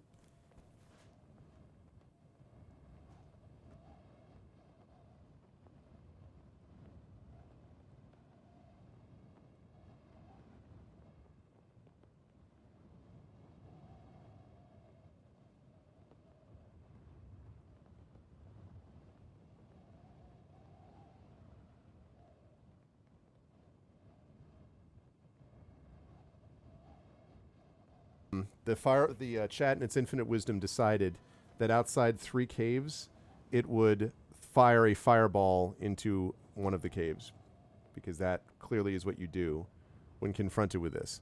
Yeah, you just risk destruction of whatever you can't see. Right. Well, there's hoof prints in the far right cave, so they figured the best way to do this is to just obliterate whatever's there. So I was saying, I'm like, if it's this friendly, like, I can help you, you know, like. I guess the question is, do friendly things ever really have hoofs? And Centimine would say yes. Centimine would say yes, because of goats. But, you know, in this realm. Furries would say yes, so probably, you know, there are people in this chat who are furry adjacent, or, you know, have friends that are. So now I cannot actually use this as a fax, right? It has to be through whatever. It has to be through the fax plus, yeah. Okay, so can I leave this? Yeah, I'll do it tonight after the second stream. It's 2 phone numbers. Okay. Gracias. Welcome. That was just a quick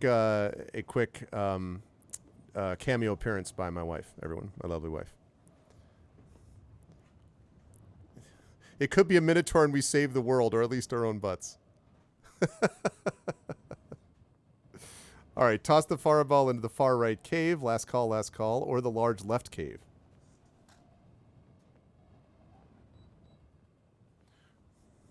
I wanted there to be an option of toss fireball directly into own face. Because this is not Hadouken, right? This is like you make literally a ball of fire and then you throw it. So just like, you know, vote own face. Yeah, but that's what I'm saying, though. Like, we helped discover this universe's asbestos-based organism. This is the thing. That's the problem, see, is that if you get someone who has, like, the power of, you know, again, playing in a metal band, right, then fire is, like, 50% of your, like, creative... That's the creative pool from which you draw is fire. Sparks, fire, fireball, fire lord, fire demon... Fire the manager so we can get a really awesome manager because we're an awesome band. Whatever the case may be, fire is part of the mix. If this were a ball of, like, mud, you'd be like, what? I don't want to throw a ball of mud. It's mainly blood. Well, that's the other 50%. I figured 50% was fire and the other 50% was blood. And if you have blood fire, well... Or even fire blood. All right, looks like we're going to toss it into the far right cave. Here we go. You toss the fireball into the far cave. There is a ragged explosion and smoke drifts out, tinged with the smell of roasted meat.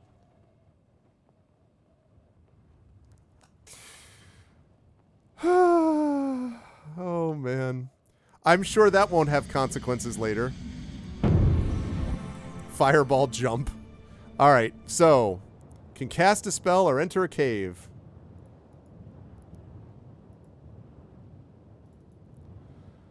All right. So we could enter a cave or we could cast these. Do we have dope? We do have dop. All right. So once again, we could cast dop, which doesn't do anything. So we could cast dop. We could cast... Why would we do that again?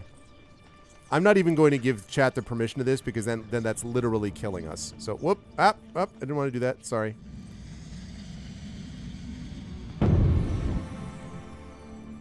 So we could cast How.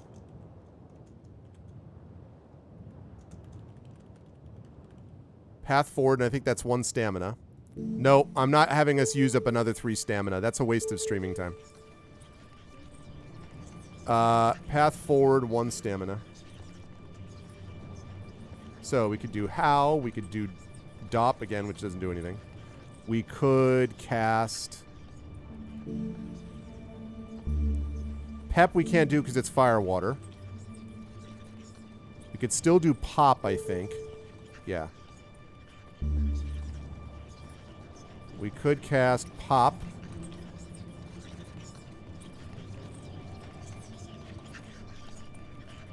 It uses up our pebble, though, so I don't know how many pebbles we have. Probably a couple. We do want to, like, have some things we can use later on. Dock is medicinal potion. We don't have one, so never mind. Dim is the stupidity one, which is useless. I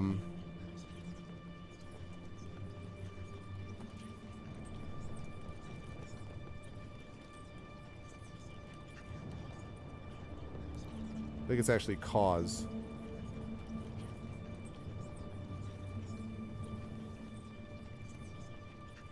Okay. Let's see. I think we already did DP, so I think that's all.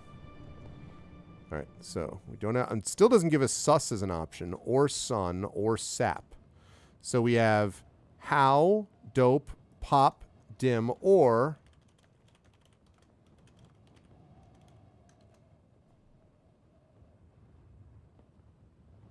okay.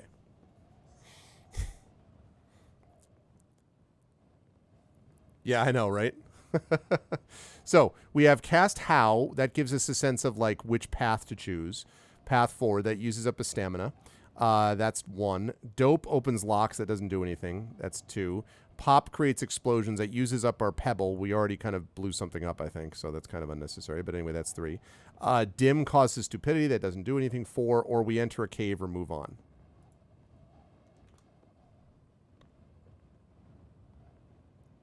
Vote 5. Let's see what our efforts have wrought. You find a roasted goat.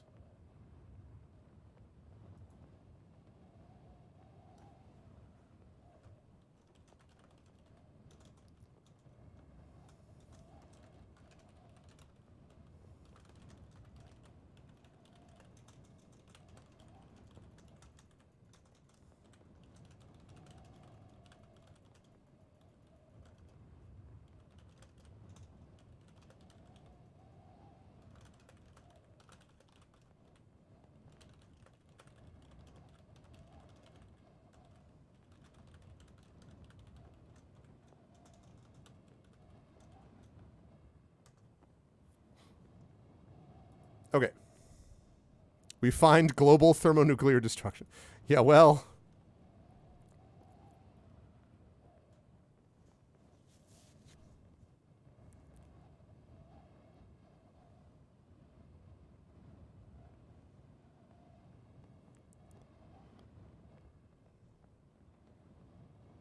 You're waiting for some food IRL.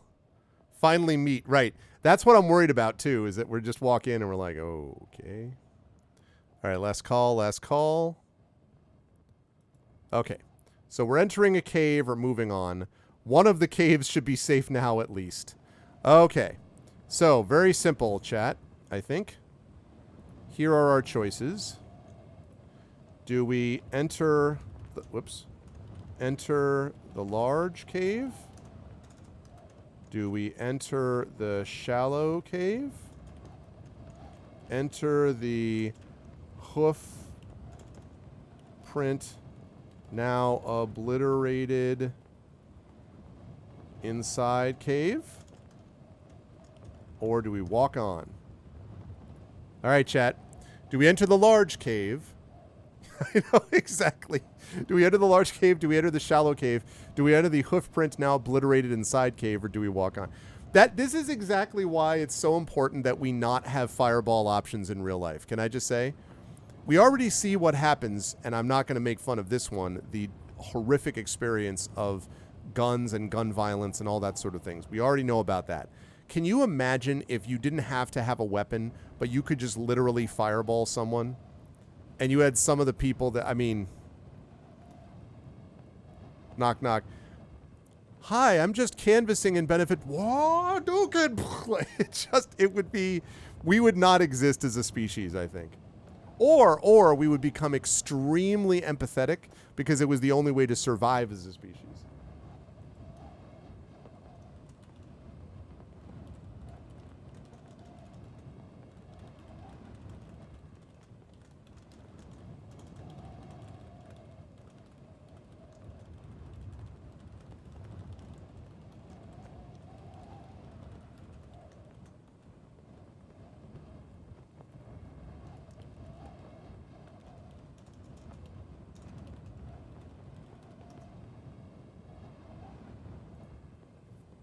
Okay.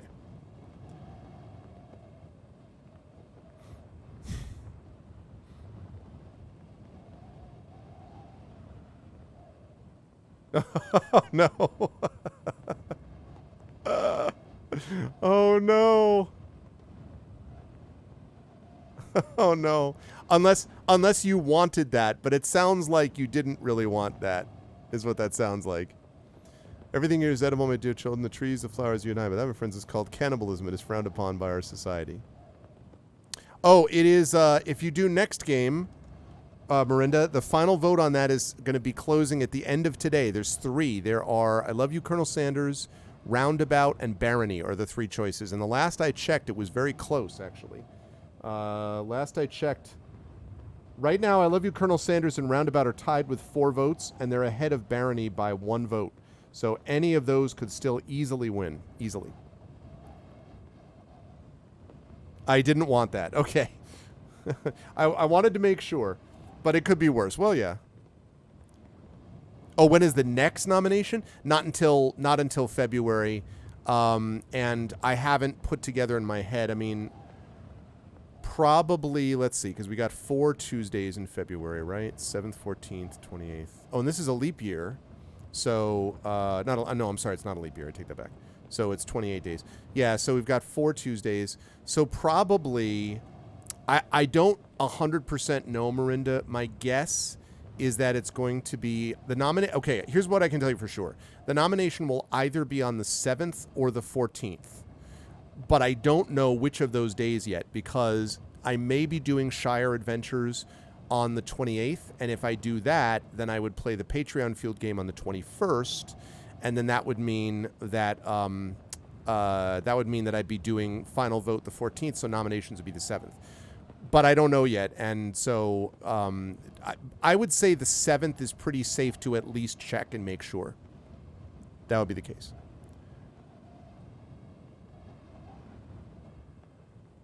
Freeze, let him defreeze. You didn't receive on time, so give me a discount. Right, and Barony would be co-op, theoretically, with some regulars from chat, because I've never played this before.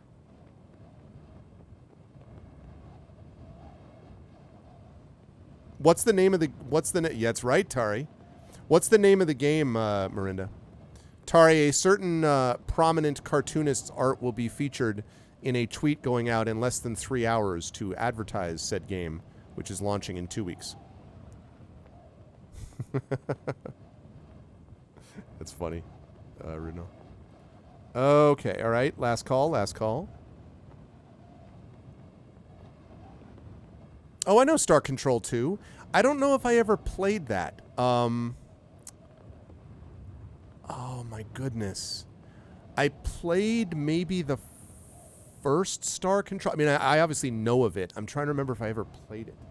I don't remember if I played it or not. I don't recall. Anyway, that would be fine for next time. Okay, enter the hoof print now obliterated inside cave. Okay. Stepping toward the northernmost cave, you see a few more sets of older hoof marks nearer to the mouth. A smell of smoke hangs about in the air. I wonder why. Look into the cave. The cave appears to be deep but quite empty.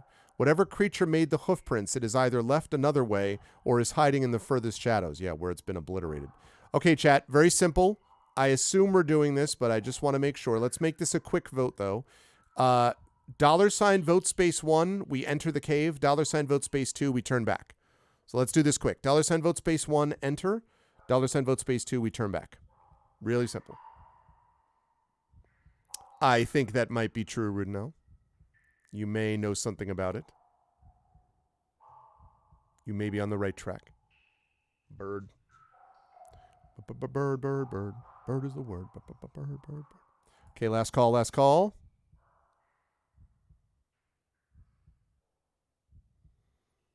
All right, everyone wants to go and see what they have wrought. All right. You step inside the mouth of the cave. What?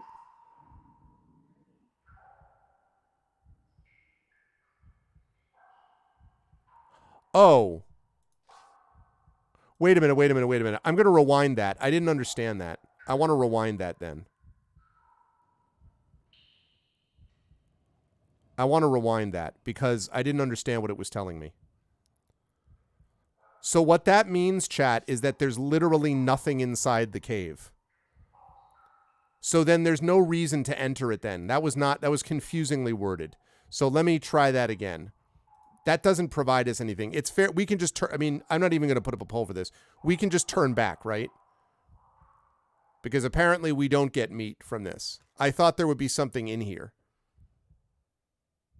Which means, to be clear, by the way, that we've now literally had no reason to blow up the cave. Exactly. We didn't even eat them. I know. It did. But you saw when I entered, it just is like, great, now you can leave. There's nothing there. Yep.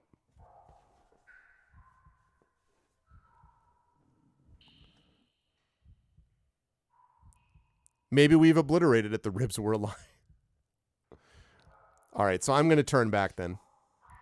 Perhaps one of the other caves would be a safer place to sleep. You don't even need to sleep. because it's just there or leave. You step outside the cave to the ridge once more. The air stirs a little, still cold, but fresh at least. All right, I'm going to put this enter a cave option again because... Okay, so...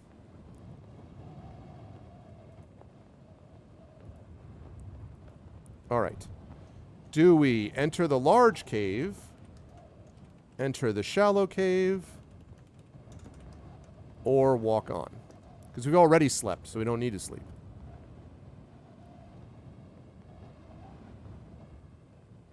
That could very well be. We got to see pyrotechnics.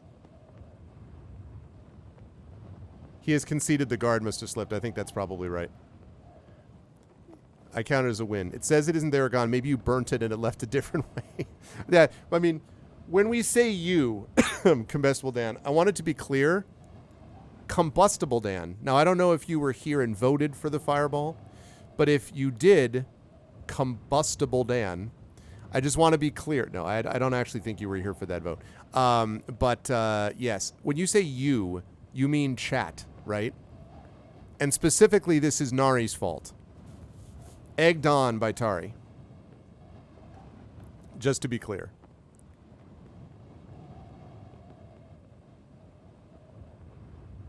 Sparky, Sparky, boom, man. So yes, do we enter the large cave, the shallow cave, or do we walk on? But I'm the one casting. I was following the will of chat. Listen, this is a democratic process. And sometimes the choice of the people is not the wisest decision. You know, like that's just how...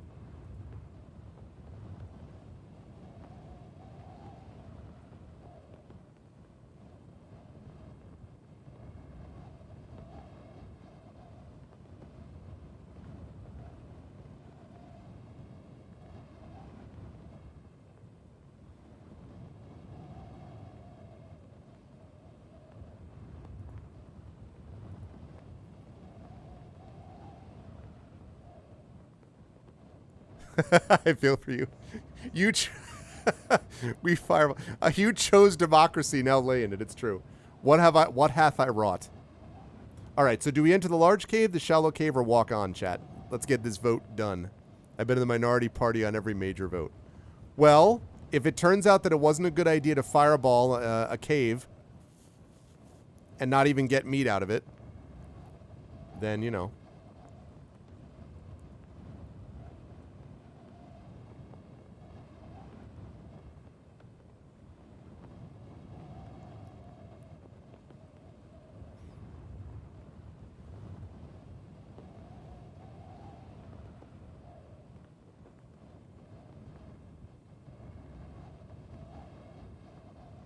You've chosen democracy.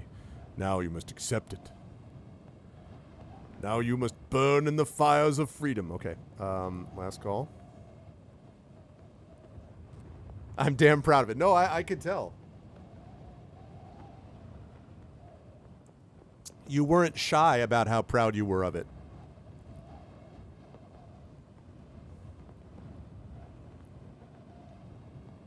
Yes. It's quite a power. It's a significant power. I don't know like what the IRL application of this power is, but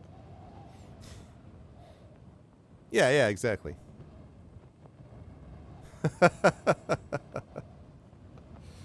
Yeah.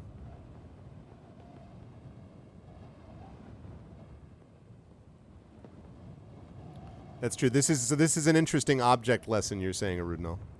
This glorious fireball with the subject of great stories for you. Do you remember that time we randomly obliterated a cave?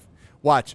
It's going to be like Dateline, late February when we're wrapping up this game. You stand before the Archmage. He's like, "Ha! The only thing that can destroy me is the ancient sage who lives in a cave where he treats this satyr with hooves of..." We'd be like, and this moment, chat, I want you all to remember it. All right, we're entering the large cave. Yeah, that was one time, Marinda. One time. You approach the cave mouth and peer inside. It seems to stretch back a long way. I will smell the air. You pause to sniff the air. There is a faint, foul smell coming from within. Well, so we can step inside or turn away. $ vote space 1, we step inside this faint, foul-smelling cave. $ vote space 2, we turn away. We are the Warlock of Fire Top Mountain. Yeah, we're making the mountain a top of fire.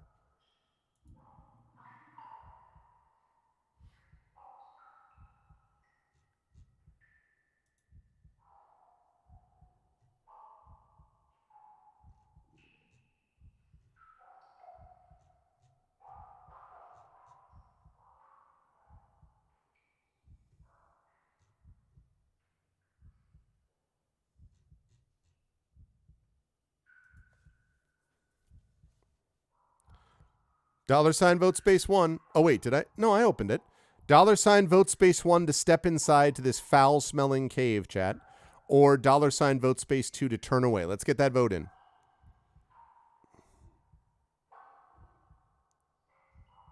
Yeah, and I can still transmit the formula that will save the world in the morning.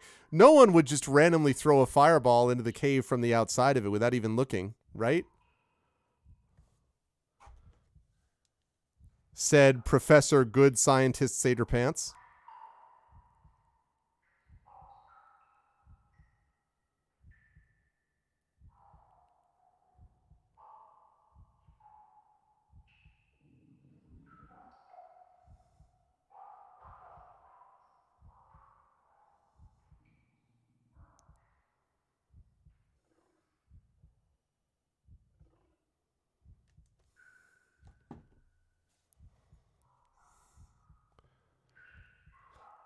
This will be delicious but rank cheese risotto. Yes, yes. Some work must be done. No fun here, Tari. Just work. There was that opening message, actually, Miranda, that suggested that, like, you know, this evil sorcerer has been destroying the land with his beams of power, and the Archmage sent out 7 serpents to kill the dark sorcerer, but still he goes on. So it's this whole propaganda thing about who we are relative to everything else, and so... All right, I'm going to last call this. $ vote space 1 to step inside. $ vote space 2 to turn away.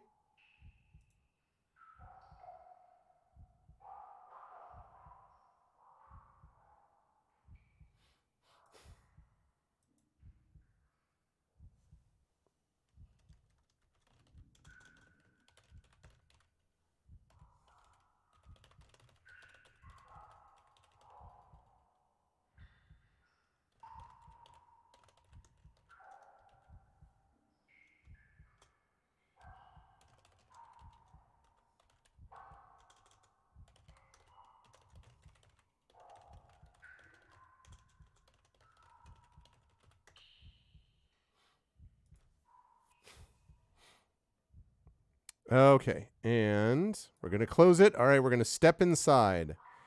You take a few, excuse me, steps into the mouth of the cave. The cave quickly opens into a wide chamber. You stop a short distance inside and look around, waiting for your eyes to adjust to the dark.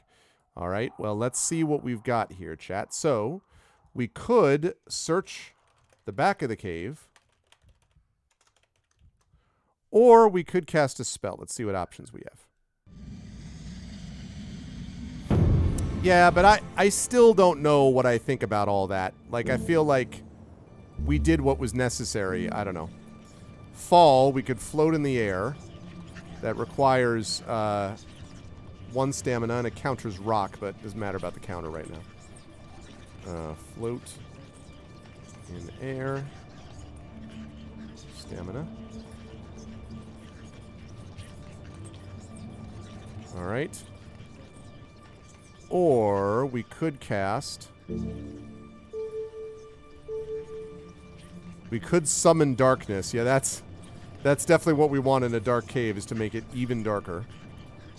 Summon... By the way, it also counters sun. Costs 1 stamina, so there's that. Or... create a force field. The problem with FOF is it's so expensive stamina-wise. We really can't afford that. That's 3 stamina. That would bring us down to 7 stamina.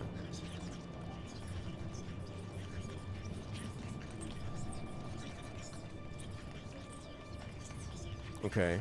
And then we've got... Wait a second. No, all right. We've got M, A. Protect from magic. That cost 1 stamina.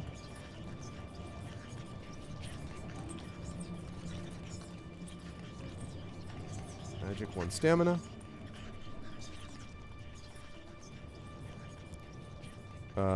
I think S, U. And then we do have Sus. So we've got Sun, which casts light. I mean, light could be useful too. Actually, that light could be useful here, and that does not cost a stamina. So that does have some value. Or our old friend casts Sus.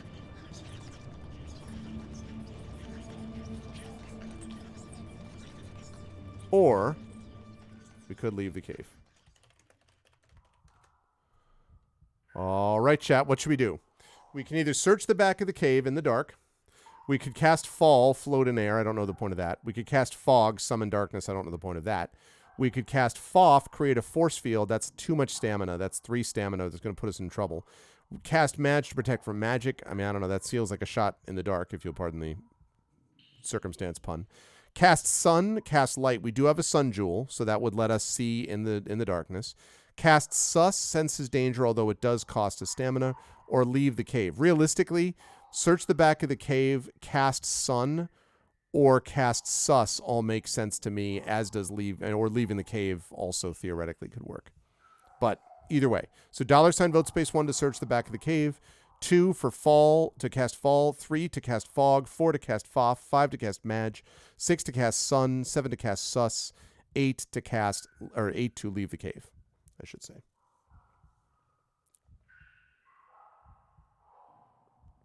Yeah.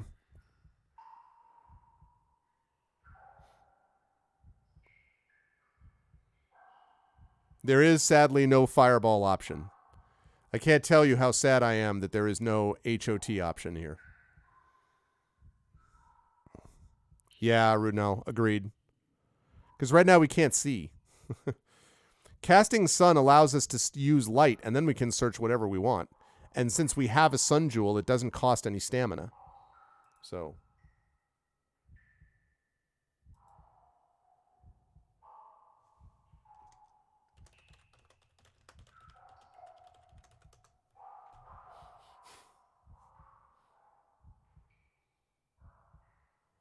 What's a good source of light? Fireballs.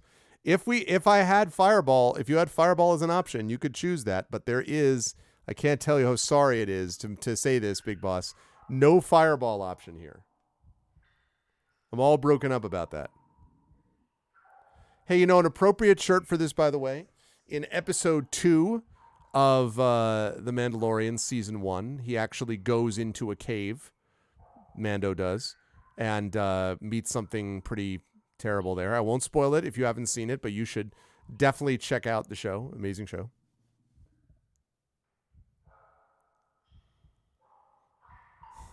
Hashtag broken.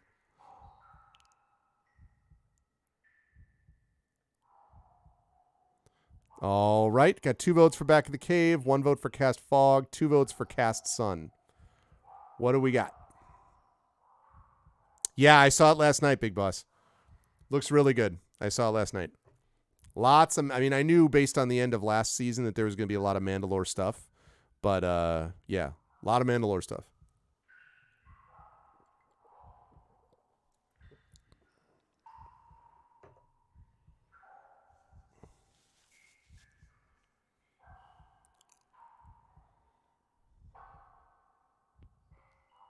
Same month that Jedi Survivor releases, so it will be good stuff.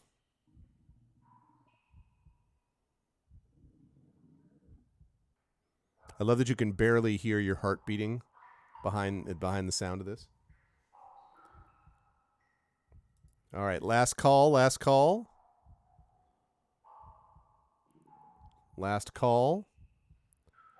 We need someone to break the tie. Search the back of the cave, or cast light so we can see, and then search the back of the cave.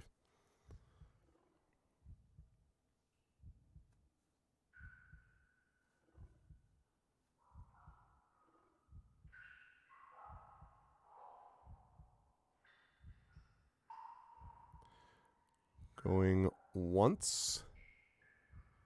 Going twice. All right. Casting the power of sun. The power of sun compels you. All right. S. U. N. Cast. What? It took a stamina point. It didn't say it would do that. Oh. How about that? That guy does not look friendly. It didn't say it would cost a stamina. I feel lied to. However, you bind the star. Oh, that's why. It wasn't the spell that cost us a stamina point. It's the fact that this guy just hit us in the chest. You bind the starlight into shape around you, and the sun jewel in your pack begins to pulse and throb with a brilliant, blinding light. As the light from the jewel settles to a comfortable level, you see a dark, blurry shape on the floor of the cave. A moment later, the dark shape rises up and lashes out, catching you with a heavy blow across the chest. This guy. You hit the floor gasping. The creature in the cave roars at you, claws outstretched. You have mere moments to react. Okay. If we have moments to react, it means we probably don't have time just to look at him. So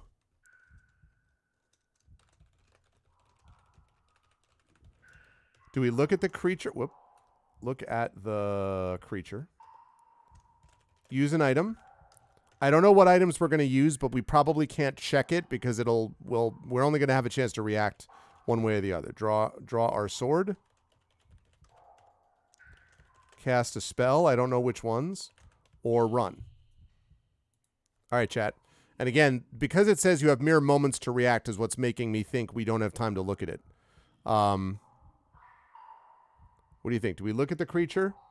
Use an item, draw our sword, cast a spell, or run?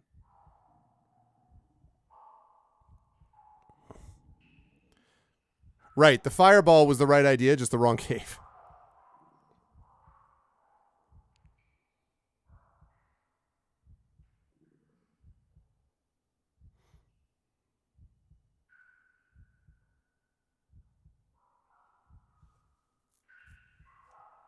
Blur. The creature is looking into your soul, chat. Blur.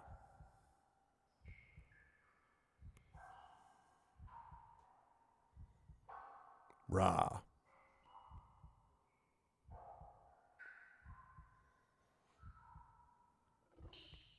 What do we think, chat? What do we think? What if he's mad about us fireballing his cousin Jake? You destroyed Jake? We were friendly, caring creatures, and then you fireballed us. Okay. All right, chat, let's get a few more votes in here. We have $ vote space 1 to look at the creature. It does tell us that we have only moments to react, so just keep that in mind. $ vote space 2 means use an item. I don't know what item, but I can't check because if I check, it may choose that, and then we may have run out of time. So we'd have to think about items to use. Choice 3 would be draw our sword. $ vote space 4 is cast a spell. Again, I don't know which ones we have. It's a matter of deciding that's what we're doing. $ vote space 5 to run.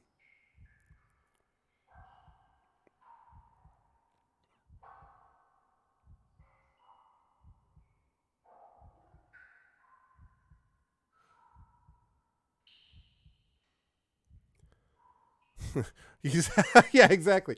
Moments to react before the creature is like, oh, I'm sorry, I didn't see you there. Perhaps if you'd like to return to my fire, I have some excellent Cabernet Sauvignon, perhaps, that you could enjoy with your meal. And then we can sit down and discuss this small little problem of the Archmage. Yes, I've heard that he's stolen the Crown of Kings. Fortunately, I have a secret passage that leads directly to his throne room. Here, if you were to take this magical dagger, the minute he sees it, he will freeze in place. Then you can simply walk up, stab him in the heart, take out the Crown of Kings, and then travel home using the Golden Eagle, who I will helpfully summon for you the minute you leave the cave. That is what... Why are you drawing your sword? Ah!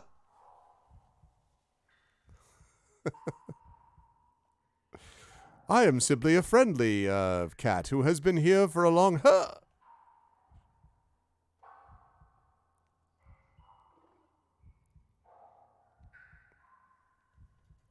No, I think this thing has made its intentions fairly clear. Last call, last call. By hitting us a blow across the chest. I'm glad, though, I was going to be annoyed at the fact that they were charging us a stamina point for the use of that spell. And then no, that wasn't that. They charged us for getting hit in the chest by this creature. I was like, okay. Yeah, Jake isn't bad. He's just drawn that way. Exactly. He has resting Jake face. That's not his fault. It just happens. Exactly. In our culture, we say hello by doing hello. Vulcan hello.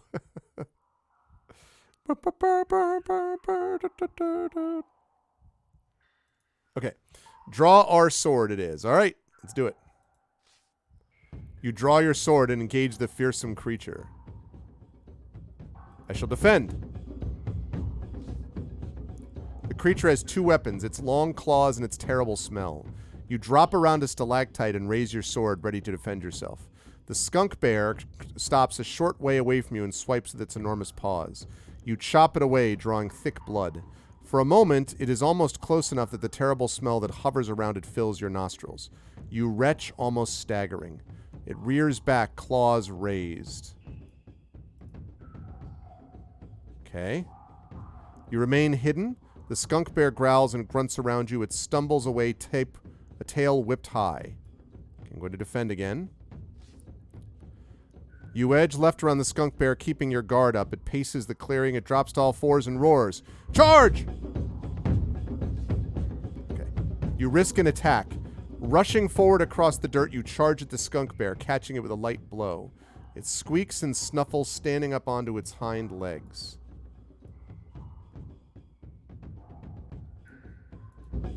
Oh! Okay, that was bad.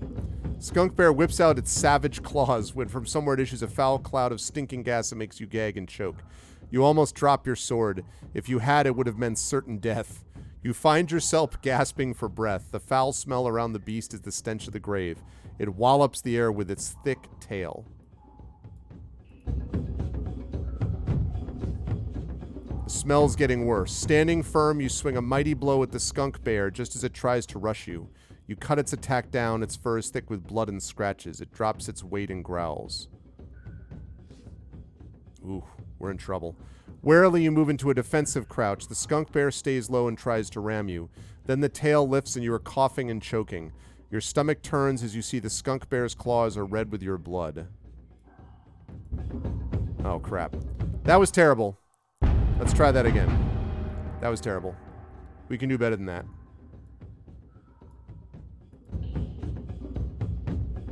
Nice.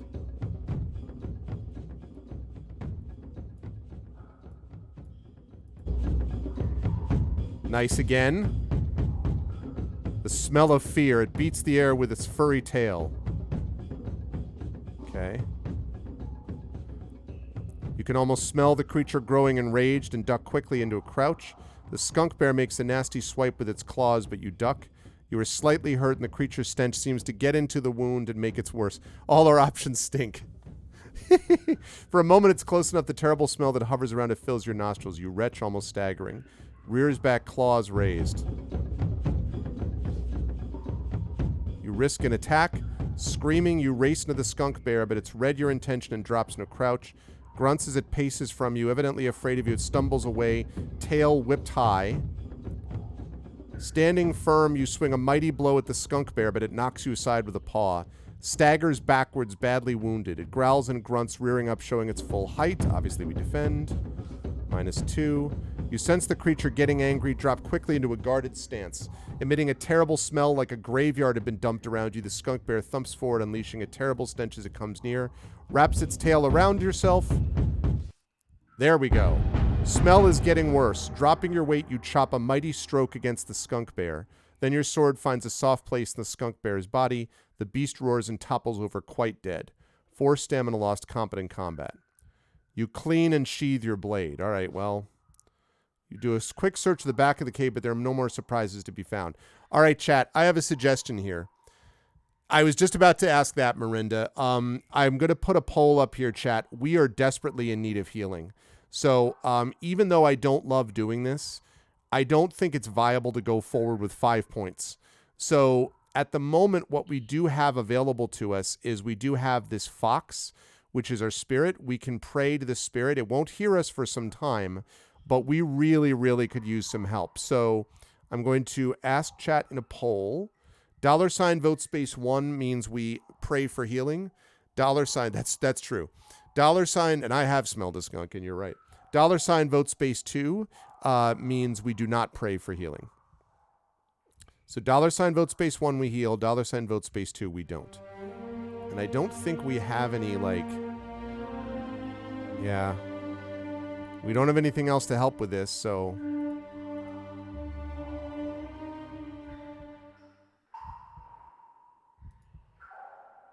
I was hoping we could actually have some of the meat of the skunk bear.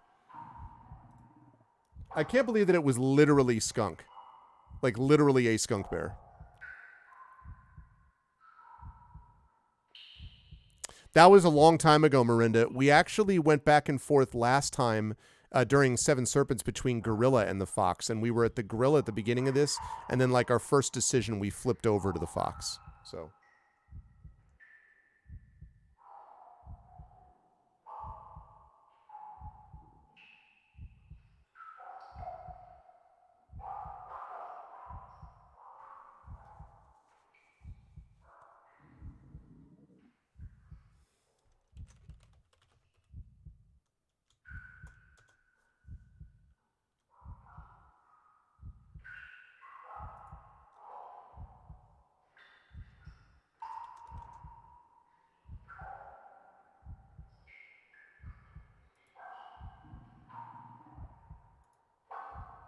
There we go. Yeah, I don't think we abandoned it. I think it just happened, actually. So... No, I literally, I looked into that, and no items yet. There's a spot... I mean, I wonder a little bit if there's a way that we could make a fire in the middle cave. I think we might as well check the middle cave when we leave here, since it's so small. So maybe they'll give us that option. But it does seem silly to me, too, Triffid. I agree. Okay, last call, last call. But even if we had that, that might heal, like... We might get 5-6 points out of that total, you know? But... Okay, so we are going to pray for healing. Yeah. Spirit has heard you. You'll receive no further help for some time. You're on your own. I felt like we had to do that. I feel like we had to do that. That was just like... We were just not in a good spot. Close your eyes, raise a prayer to the fox, and then we leave. You head back out into the morning light. And that means we go to the outside caves. Okay. Sun Jewel leaves. So, a few clouds move across the heavens. So now we can enter or move on. So, chat, very simple choice here. The shallow cave, which I would recommend we at least take a look at. I mean, we can see it almost from here. So, $ vote space 1 means we go to the shallow cave. $ vote space 2 means we walk on. Almost got 2 fireballs out of that prayer. Yeah, well, that's true. This, I think the skunk may have had something to do with it, but yes. Wonder what would have happened if we had fireballed that first cave.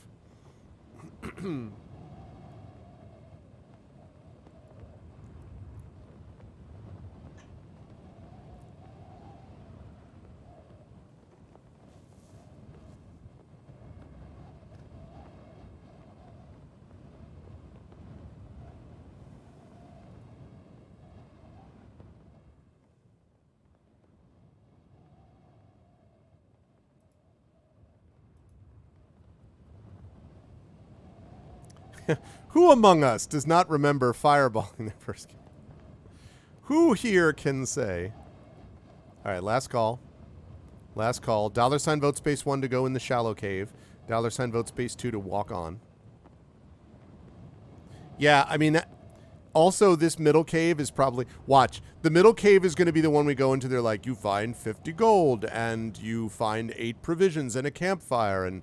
an old man who gives you a sword +5, and you, right? It's going to be the one place where we're just like, you know, well, he's like, I saw you out there fireballing caves and walking into the skunk bear's cave. I thought perhaps there was something wrong with you, but you seem... Let the one who is not fireballed a cave be the first to cast fireball, exactly. Those who live in fireballed caves should not throw fireballs.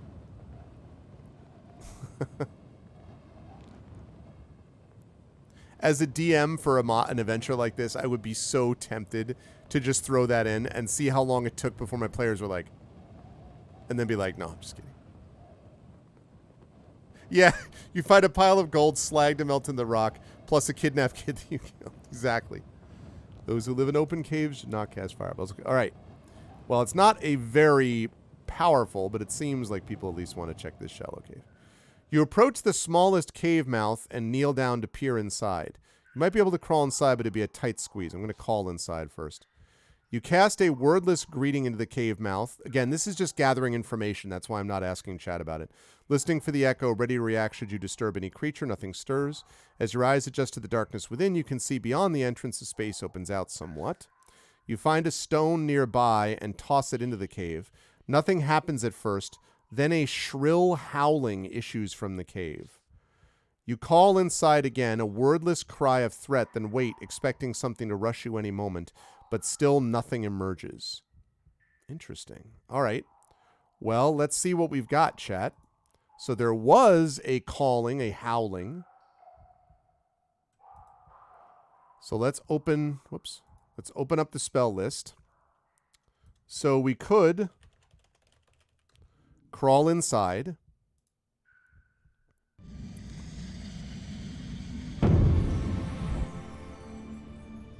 I think we had 2 options, and it did not end as well as we might have hoped, yes. Okay, so we can summon darkness.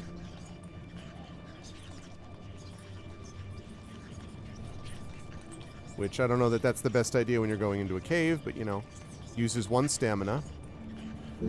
We could use a force field, but again, I point out we are so low on stamina. I mean, if we use that, we're down to 7 stamina at that point. Because he uses 3. 3 stamina.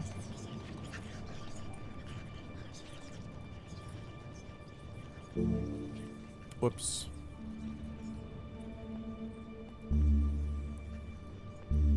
Ah, this actually could be useful if that is an animal in there, actually. Because I forgot about that. Cast Yap, talk to animals. That doesn't cost us stamina, and we do have a green-haired wig. So that's possible. That seems like not a terrible idea. We could cast Doc, that's heal disease. We don't have a medicinal potion, so we can't cast that. We could cast... Wait, what? Okay, no. We could cast... How. Does not give you the option to cast Hot. All you Fireball fans. That's to find safe passage. I kind of wish they combined How and Sus, because it always feels to me like they're basically the same spell. I mean, find safe passage requires 1 stamina.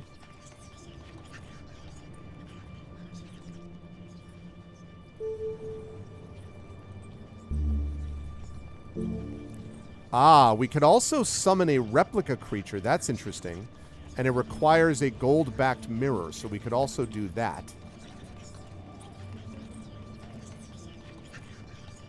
And that doesn't cost any stamina.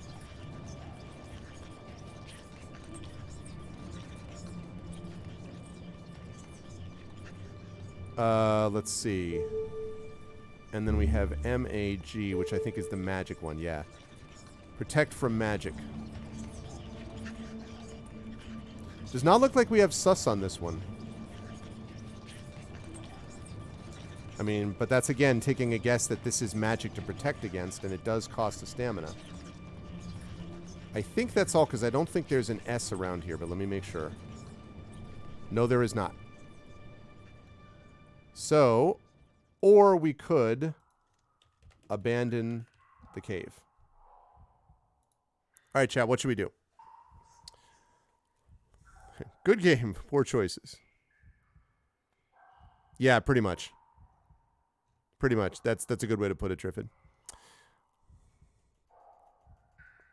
Yeah, I was not happy with the physical quality of the books, because that I basically played it twice. One with a friend of mine, and I played it with chat, and it was falling apart when I was playing with chat, and I'm like, this is ridiculous. Like, for $40, which is what it cost, it should, like a book that's that heavily text driven, it should not be falling apart, like literally the glue falling out when I've played it twice. Like that's, as an example, I understand this is a book.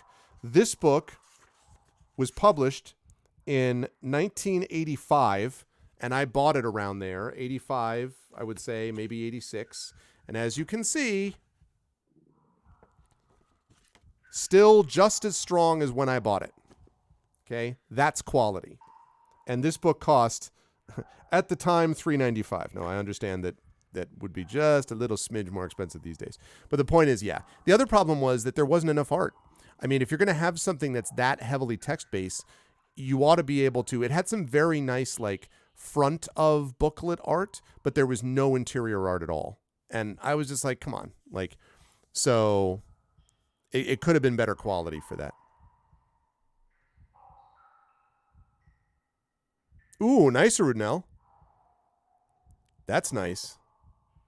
Exactly, Triffid, right? These things were built to last. Although I should say the Tintin books, I'm now reading through the Tintin books with my son. I read them all to my daughter. I'm now reading them through, well, except for the horrifically racist ones at the beginning. But once Serge had his awakening and, you know, became anti-racist, which he did in the after the first few books, then those I absolutely adore those Tintin books, and my daughter did as well. So we've read now Cigars, basically in order of reading them, in order of publication roughly. So Cigars of the Pharaoh, and then The Blue Lotus, and then we read The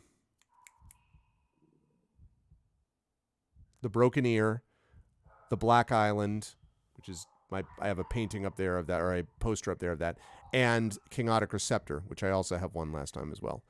And my son has been loving those. And those books are falling apart. Like, those are definitely falling apart. Those are 70s and 80s, and those are definitely falling apart. Milu, yes. For Snowy. Yeah, he loves Snowy. He's a big fan of Snowy. Yeah, I could see that at Rudnell for sure. Okay, chat, let's get some votes in here. We only have 2 votes. So there's a lot more of you who would want to vote on something like this. Do we crawl inside the cave? That $ vote 1 is crawl inside. $ vote space 2 is cast fog, which doesn't do anything. $ vote space 3 cast foff, which is 3 stamina, and that's a lot. That's too much stamina, I think, for us to use. Cast yap lets us talk to animals. That doesn't use stamina. We have a green-haired wig, so we could easily use it. So cast yap would be easy. Cast how would give us safe passage. It would tell us what's safe to do. That's 1 stamina only for how. Cast kin summons a replica creature. That's assuming that we're dealing with a creature we don't know, but that's a gold-backed mirror, and that also doesn't use a stamina point. Cast Mage protects us from magic, but that costs us stamina, or we can abandon the cave. The other cool thing about Cast Yap, we get to put on a green-haired wig. I'm just saying. We do get to put on a green-haired wig. In fact, this guy...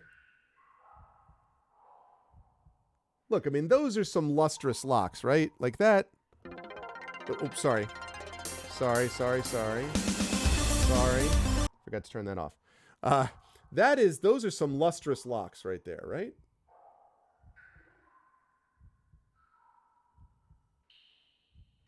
Right there. I mean, that's where it's at. Hi, Div. We cast Fishnet. I got too excited by his lustrous locks, yes. Those are true facts.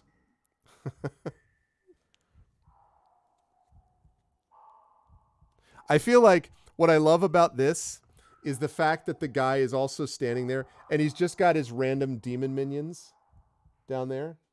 And the demon minion is like, he's like, yes, you are the best, master. He's like, I am the best. You are the best. I've got the crown. You do have the crown. I've got an awesome scepter. You do have an awesome scepter. Check out the dragon on my robe. That's amazing. Have you seen my green hair? You know it. I have some awesome hair. Yeah, you really do. Someone is compensating just a bit. All right. I don't know what a split end is, but I bet he has them. All right, last call.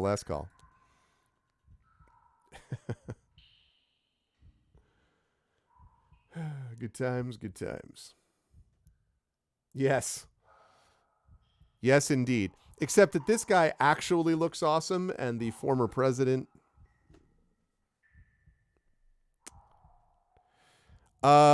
Maybe a little too soon. Maybe a bit. Maybe a smidge.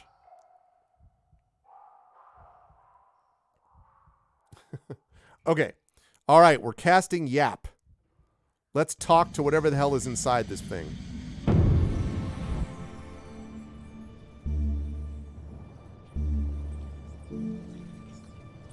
Okay. Grabbing the wig from your pack, you pull it onto your head and weave your spell. Should the creature howl once more, you should be able to understand it. Aha. What is it going to be saying? It's going to be saying, ow! Or it's going to be saying, gah! Okay, so now we know everything that we're doing, except now we can actually speak to it. So now we could just enter the cave if we want. That would be easy enough to do. It's saying, what's up? Or it's really upset that its football team lost. Tom Brady! Okay, so now, chat, we can either crawl inside, we can cast Fog, which doesn't do anything, Foff, which creates a force field, but again, too much stamina. Mage protects us from magic. That's assuming it's a magic creature. It may just be a creature. Cast Howl lets us find safe passage, costs us stamina. Cast Kin lets us summon a replica creature. Maybe I could see that. Although, again, I don't know. Or abandon the cave. If we crawl inside, we might be able to talk to it now. So that might be something. We crawl inside, and it's like, why do you have a green-haired wig? It's plot twist. It's actually a red-haired animal creature. So we crawl inside. It's like, the green-haired wig people are the enemies of my people. It attacks us for 75 stamina. Yeah. Dinner. Freedom. I don't know. It's I don't know why it's so dark today, but it really is. And I don't know why.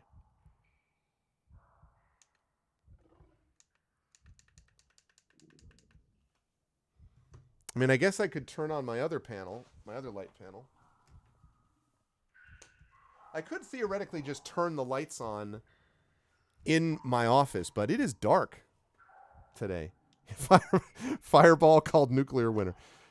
Basically it all went south. Everyone is really excited for this game, and then it all went south the minute you all decided to fireball a cave.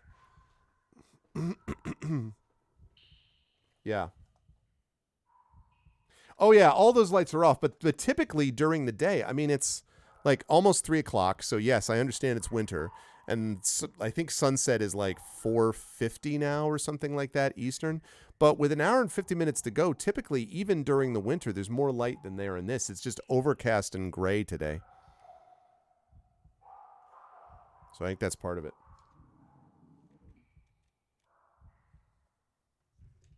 Like for, once I get done with this, when I set up for Pen and Pixels, I am definitely going to have to turn on, I'm definitely going to have the full lights on because it's already dark even going into it.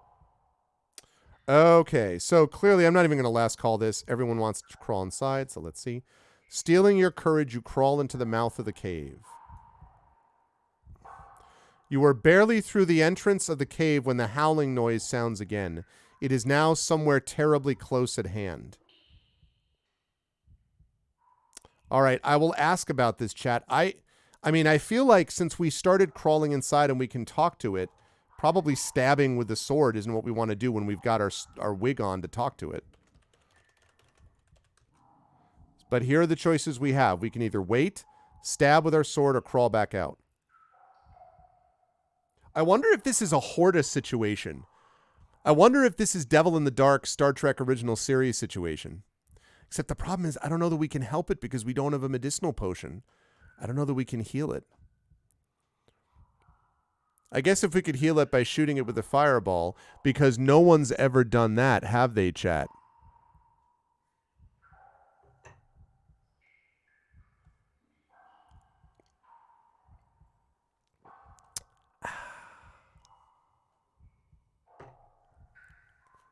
Ask Ozzy for an autograph. What's up, X-Man? Cujo! What's going on, dude?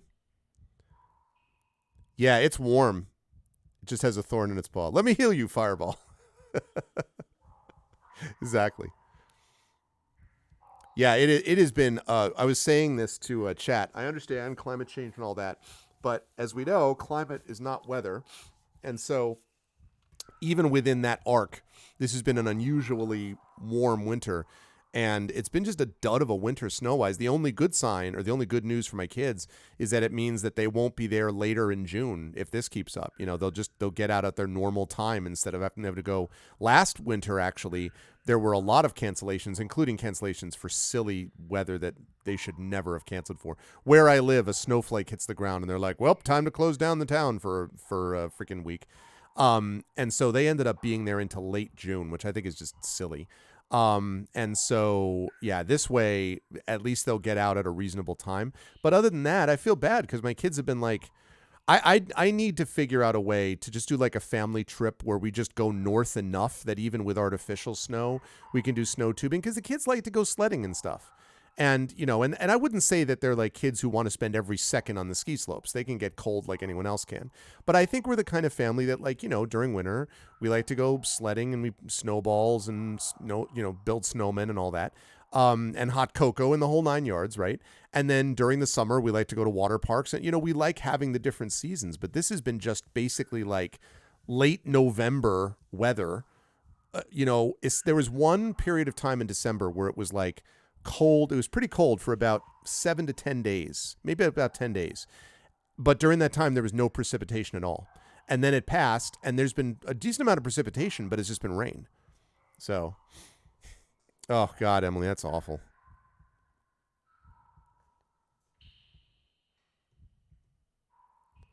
Blasting Marie out of a tree with a fireball.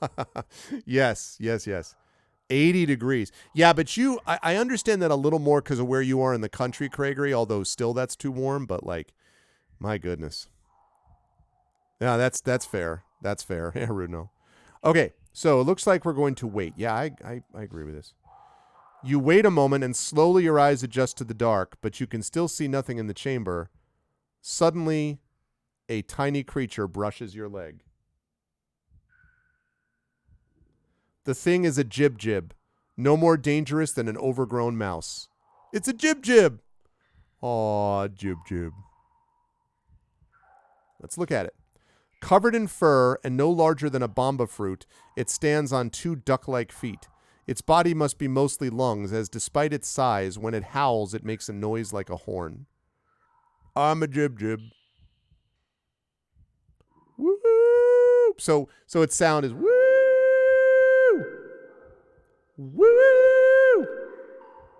Woo!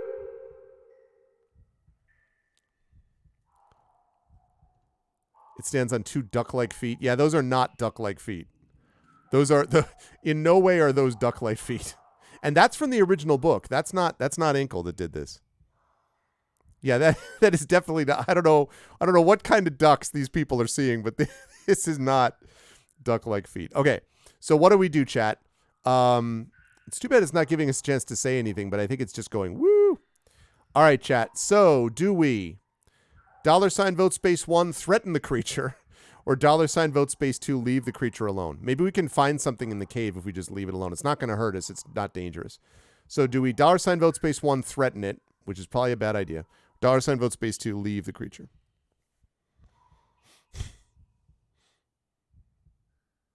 If the book says duck-like. Oh, interesting. Yeah, if I can find it. Let me see if I can find it while you folks are looking.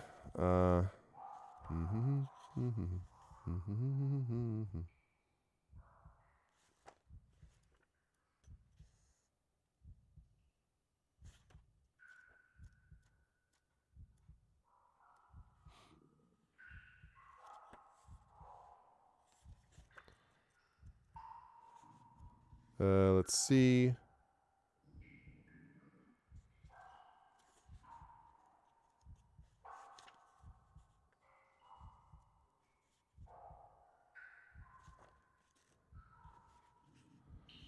Okay, keep those votes coming, chat, while I'm figuring this out.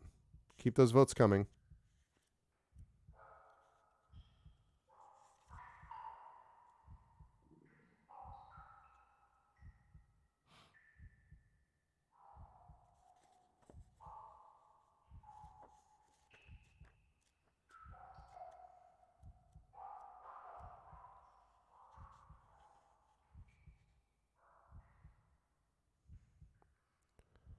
No, in the original, it just says a scurrying noise catches your attention, and you watch as a small ball of fur, no bigger than a cabbage, races out of the cave on two short, stumpy legs.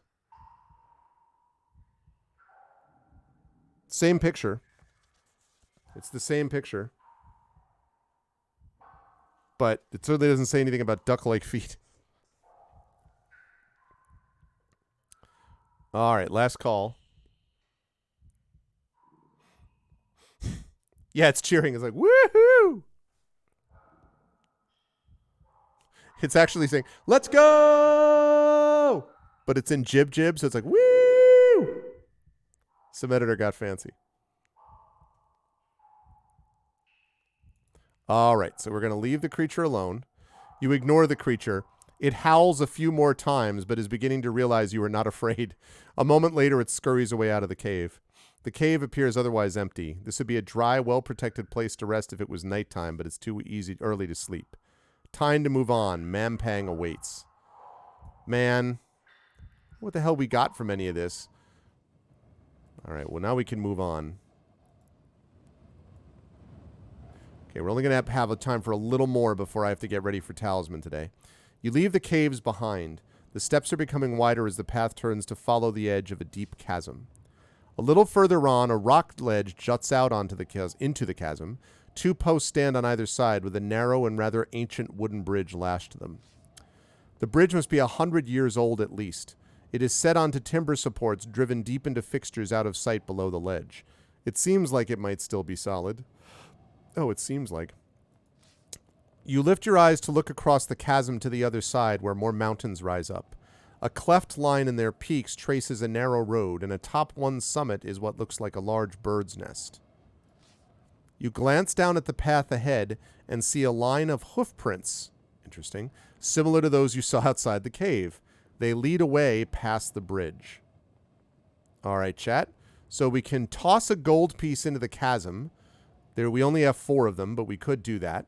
Or cross the bridge or move on. So $ vote space 1 is toss a gold piece into the chasm. $ vote space 2 is cross the bridge or move on. That's funny, Ridnell, yeah.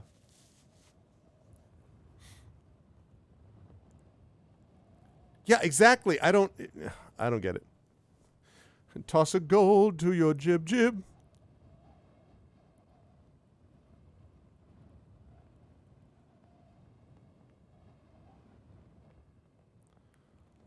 The Witcher 4, Rise of Jib Jib. That's what we need. We need a new property. Die Hard with the Jib Jib. The Jib Jib awakens.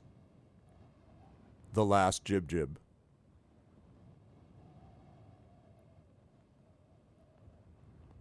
The Jib Jib batch. Oh, men in Jib Jibs. Yeah, but it has to be a sequel. The Jib Jib Strikes Back. Indiana Jib Jib in the Temple of Doom.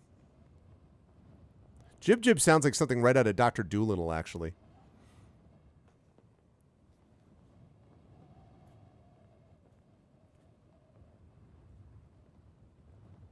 Yeah, that's right. Yeah, exactly.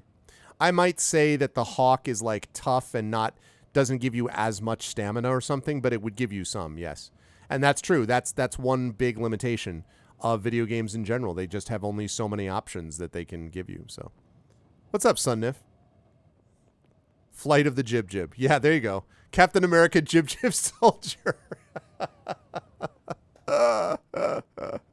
12 angry Jib Jibs. Jib Jib versus Predator. It's a wonderful Jib Jib.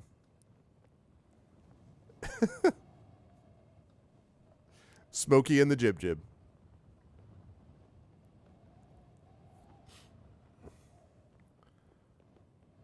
Jib Jib Holmes, A Game of Shadows. Yeah, no, totally.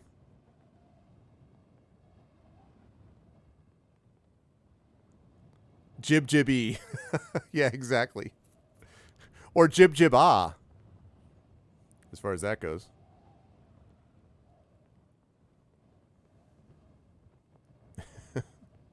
Jib Jib 2, Sonic Boogaloo. 2025 reboot, Jib Jib. Somewhere over the rainbow, the Jib Jib smiles. The Wizard of Jib Jib. All right. So we're going to cross the bridge or move on. I kind of agree with this. I don't know what the point. Time to continue. If the bridge is sound, it would get you quickly closer to the Citadel. All right, chat. 2 choices. Do we take the bridge or do we take the winding path? $ vote space 1 is narrow bridge because we're not going to go back to the caves. $ vote space 2 is the winding path. What are we going to do? $ vote space 1, narrow bridge. $ vote space 2, the winding path. This is the way. The Jib Jibalorian. The Book of Jib Jib Fett.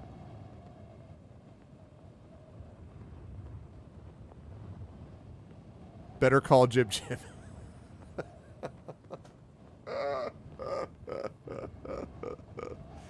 What's up, son of God? Rise of Jib Jib. I did that one already. So you have a bit of a Jib Jib on your forehead. Oh, man. West Side Jib Jib.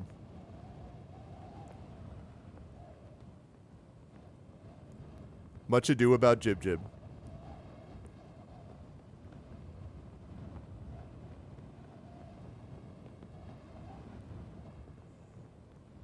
Three men and a Jib Jib. Yep. Mrs. Doubt Jib Jib. All the president's Jib Jibs. There's some good ones here. There are some quality ones. Everyone's like, no, screw that bridge. Everyone's like, I don't want to deal with that bridge. Can't have Triffid and Chow, the Day of the Jib Jib. Day of the Jib Jib. Avatar, The Way of Jib Jib. Bad Max Jib Jib Road. There's something about Jib Jib. Battlestar Jib Jib. Oh, man. All right. We are going on the winding path. You make your way along the track, then pause for breath. The sun is blistering hot now. A jutting rock sticks out just by the edge of the ravine. As usual, gathering evidence, gathering information, chat. Looking into the ravine on the north side of the path is deep but not impossibly so. A sheer drop becomes softer as the ground curves towards grassland within view. Looking at the rock is like a hooked claw, poking out of the edge of the chasm and looking out over the drop. The far face is grown over with thick, fleshy green moss. Ooh, I'm going to collect that. Chat, actually, we've had this moss before. Can we eat? So let me give you an option. We've had this before. I believe this moss we were able to use to eat. So, but I don't, there is a little bit of a danger, I guess, about the poison thing, but I'm pretty sure this can act as a provision. So, but let me just double check. I'll throw a poll up for people to ask. Do we taste it, eat it, or toss it away? Because we have no provisions. So we do need to have provisions. I think moss works okay. I think. $ vote space 1 is taste it. $ vote space 2 is eat it. $ vote space 3 is toss it away.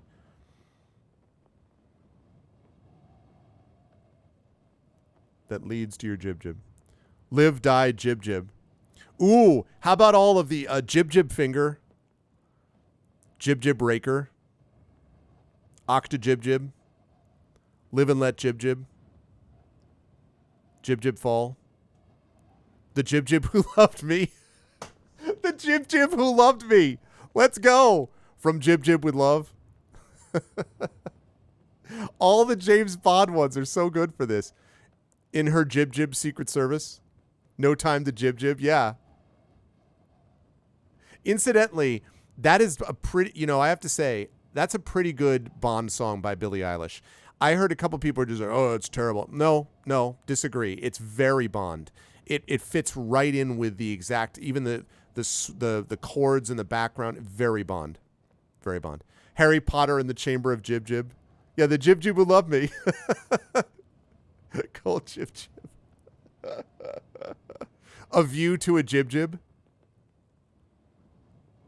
Meeting you with a view to a Jib Jib. Jib Jib Royale.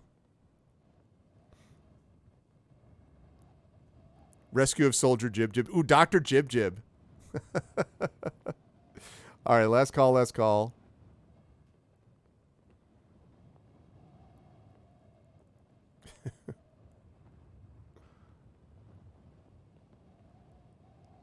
You only jib twice? The abominable Dr. Jib Jib. The Jib Jib is not enough. That's so good. Jib Jib is forever. The Jib Jib is not enough. Oh. Player number Jib Jib. All right, we're going to eat it. Yes. Let's go. We're up to 14 stamina, and it was provision. We ate. Yes. We put the moss into your mouth and chew, and it fills your body with healing warmth. Goodbye, Mr. Jib Jib. All right. Good stuff, everybody. All right, this is going to be our last decision of the day because I do have to wrap up here. So here we go, chat. Do we tie our rope ladder to the rock? That's $vote space 1. Or, yeah, I thought it was too, Arudinel. I remember that. Or do we make a move? Oh, I'm so relieved we found that. We don't have to worry about a provision for today. We still need to get provisions overall, and we're up to 14 stamina. That almost makes up for you all fireballing a cave for no reason. Octo Jib Jib. Ready Player Jib Jib. That's not bad.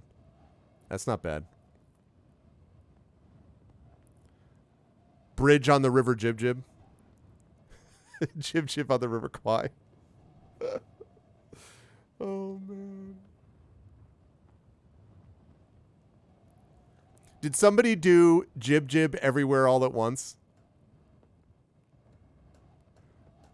Everything Jib Jib all at once? Did anyone do that?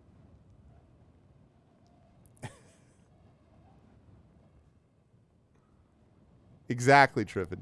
Saving Private Jib Jib. Ooh, it's a good one.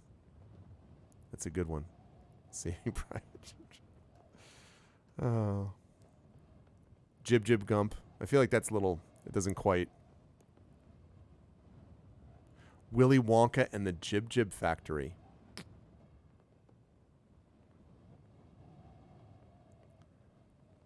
Superman 4, The Quest for Jib Jib. Forest Jib Jib.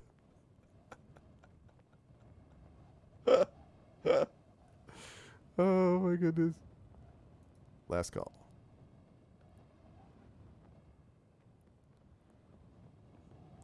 I love, by the way, and I'm in favor of this plan here, but I love that the fact that chat was like, let's just randomly fireball a cave, and now you've all got super cautious. You're like, no, we're not going to cross that bridge, and I'm not tying a rope ladder to a rock.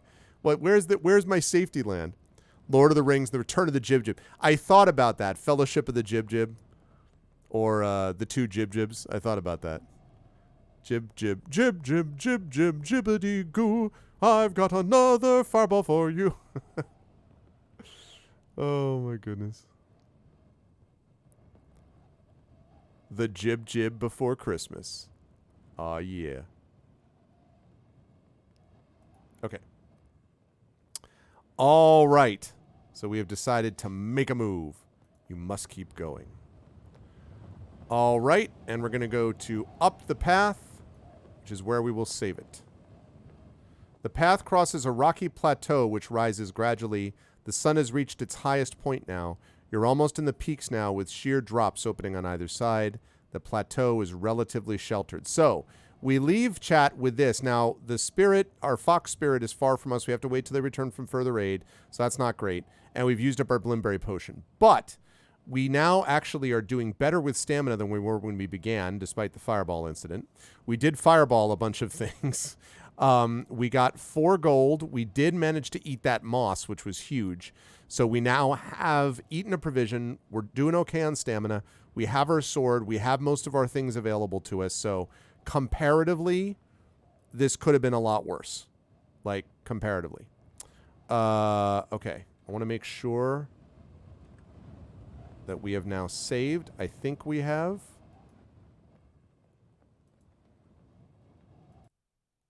Okay, I'm going to quit, but I want to quickly take a look and make sure that it's saved everything properly. It says we played 3.5 hours, which suggests to me that we have. So just give me a second while I check it. It should have automatically saved it. Yep, there we are. Perfect. It's exactly what we want. Lovely. Lovely. All right, chat. So there we go. Good stuff today. Good stuff. We have gotten well into this game, and I am very happy to see it. Very, very cool. Dear Diary, today I met a Jib and ate a huge moss. Exactly. Casting Fireball is being cautious. No. No, it is not.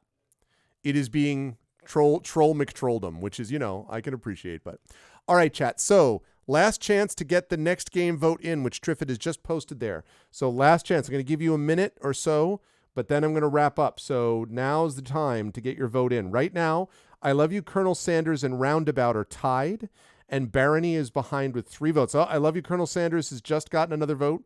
So 5-4 vote. Roundabout just got another vote. So it's 5-4-3. I Love You, Colonel Sanders has got 5 votes. Roundabout 4. Barony 3 votes. Any of these are fine. Now's the time to get this vote in. So get your vote in. Oh, my pleasure. Thank you for stopping by, as always.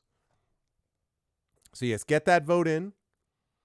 Now's your chance. 6 votes for Colonel Sanders. Roundabout and Barony are behind with 1. It's tied up. 6 votes each for Colonel Sanders and Roundabout, and Barony is just 1 vote behind. My goodness. Super close. Wow. Now's your chance, chat. Now's your chance to make your decision. Super close.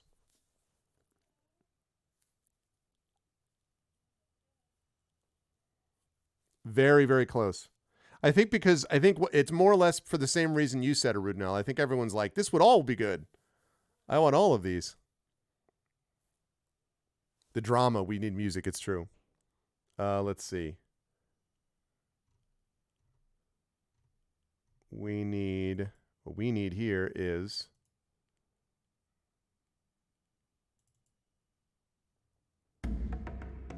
No. We need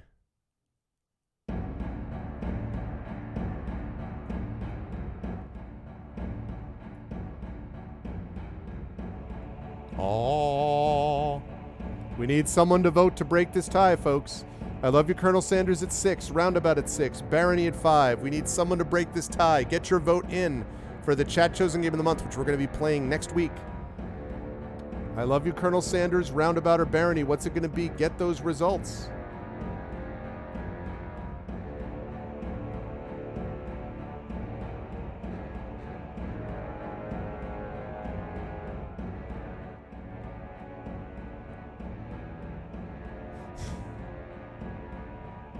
Great. It's a 3-way tie. So basically the next vote is going to win. It's a 3-way tie. I Love You, Colonel Sanders at 6. Roundabout at 6. Barony at 6. Next vote wins. Next vote is going to win.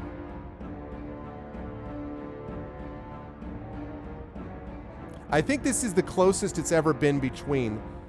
I Love You, Colonel Sanders is the winner. The winner is I Love You, Colonel Sanders. I don't know whether to be pleased or troubled, but I Love You, Colonel Sanders is the winner. And that's as close as we've ever had 3-way. We've had 2-way votes that are that close, but I think that's the first that we've ever had a vote that close between 3.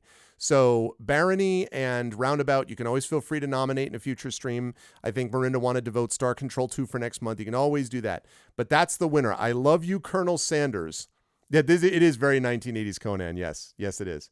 In fact, I think it's called, that's Greenforge Studios, and the name of that song is Big, Bad, and Ugly. actually. So I think it's very appropriate that we're talking about that. So there we go, chat. That is the winner. So I will be playing I Love You, Colonel Sanders next week. I Love You, Sanders, Colonel Sanders on Steam, or is it on a is it GOG? Is it a GOG.com game? Because if so, I can just get it from them.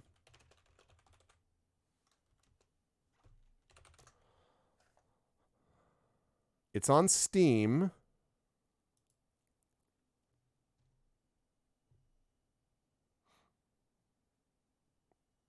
I can't believe that it was actually commissioned by KFC.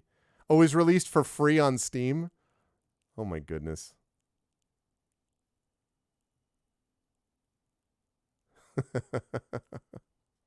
It's free on Steam. All right. So we will play that next week. That's funny. All right. So I will be playing I Love You, Colonel Sanders, which I think was Triffid and Emily were the ones who had nominated that. That will be one that I will play next week. That sounds like it's fun. So, but that, chat, is going to do it for me over here, but not overall for the stream, because I'm going to be over at 4:15, so a little under an hour. I'm going to be playing some Talisman Adventures. I really enjoy the Sorcery series. I'm really excited that we're getting to play this again. It is the last of these that's available until, hopefully Inkle comes calling and is like, hey, how about we get your books? But otherwise, the last of these. The Fighting Fantasy game books, of course, will continue with Taritunes doing illustrations and stuff. We'll keep doing those, and we have a lot of those books left to go. And we also could always return to Lone Wolf, because those have also been placed, and we did a bunch of those. So there's others of these versions that exist. Really, Into the Unknown is kind of a D&D-ified choose your own adventure, that we're doing. So there's a lot more of this stuff that's around. Having said that, though, I don't know. We won't make Jib Jib jokes. I don't know. I was thinking about Jib Jib with a Vengeance next week.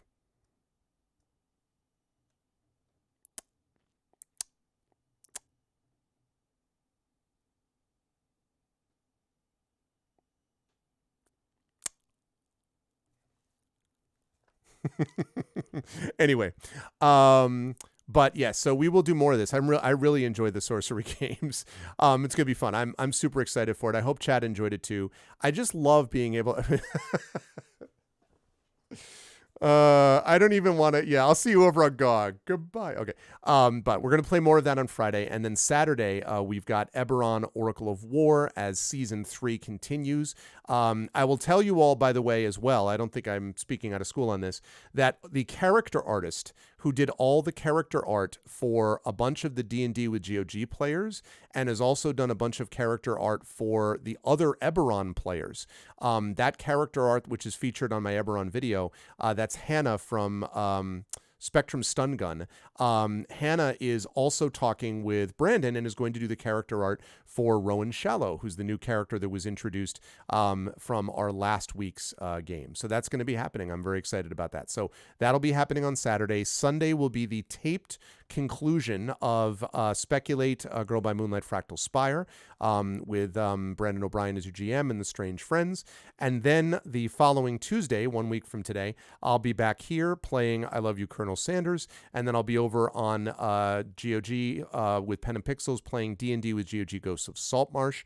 And next Tuesday night, by the way, we'll have Our Vocalist returning with Citizen Sleeper, and a surprise. I have a surprise for all of you for Our Vocalist next Tuesday, so you'll definitely want to be around for that. We'll be off Wednesday, Thursday, and then we'll be back that Friday, which is the 27th, with Court of Blades. I will be playing more Court of Blades with Mike as your GM.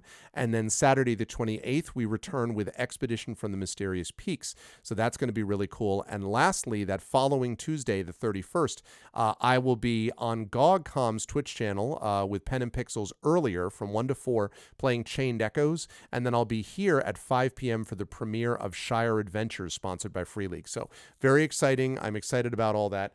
And yeah, it's going to be great. But it will start with Sorcery 4 on Friday as we continue with day 2 of Sorcery 4. But I'm glad we got a good start. It was a lot of fun, a lot of laughs, and I'm excited to see how things proceed. But now I'm going to get going. I'm going to rise on up out of here, and I will see you folks at 4:15 p.m. Eastern as we continue with Pegasus Spiele's sponsored game of Talisman Adventures over there and the crew. It's going to be a lot of fun, so you will not want to miss it. If you like what you saw and heard, please follow the channel. Check out our YouTube at !ArvTube, Discord at !ArvCord, Twitter !ArvTweets, website arvanelleron.com, financially !ArvShop for the merchandise area. That is under serious overhaul. A lot more work to do there. !ArvTreon is the Patreon where you can support us. You can also get cool stuff for the channel and for yourself, including inspirations to help our players. So definitely think about that. And of course, you have got the subbing to the channel, which is always appreciated. You get those custom sub badges and emotes to use here, there, and everywhere across Twitch, and inspirations to help the players. Plus, of course, on the publishing side, !Icarus for my graphic novel from Athos Arts, !Library for my tales and tomes from the Forbidden Library, my 5e adventure and source book from Alligator Alley Entertainment, and !Grayshade novel came out last year. That link will let you order that book right now. It will also let you pre-order Renegade, which is coming out later this year, Heretic, which is coming out next year to conclude the Grey Assassin trilogy.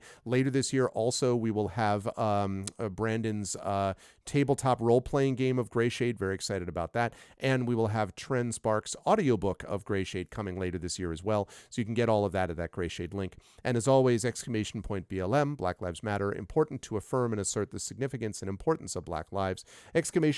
!Help Now, which is the World Health Organization page on suicide prevention. Very important to reach out to others when you need help and to reach out to others when they need help as well. And !Ukraine to step up and help the people of Ukraine as they continue to fight back against an illegal and illegitimate war. They're doing so with bravery and courage, but they still need our help. And this is our way that we can do that. That's it for me. Thank you so much to my wonderful mods, Arudinel, Emily, Hilness, Triffid, the best mods in the business. Thank you as well to my Patreon supporters and subscribers, Arudinel, Emily, Hilness, Triffid, Effect Life, Big Boss, Brahms, and Arinth. And thank you to my viewers. Thank you to Zero One Ella. Thank you to Al Madden. Thank you to Ash Leahy.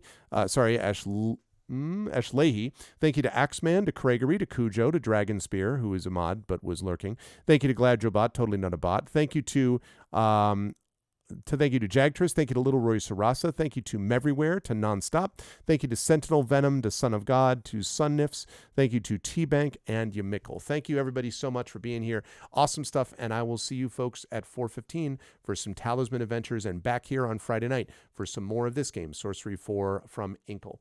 But right now, that's it for me. Much love. Everyone be good to each other, and have a good night. Or should I say, a good jib-jib.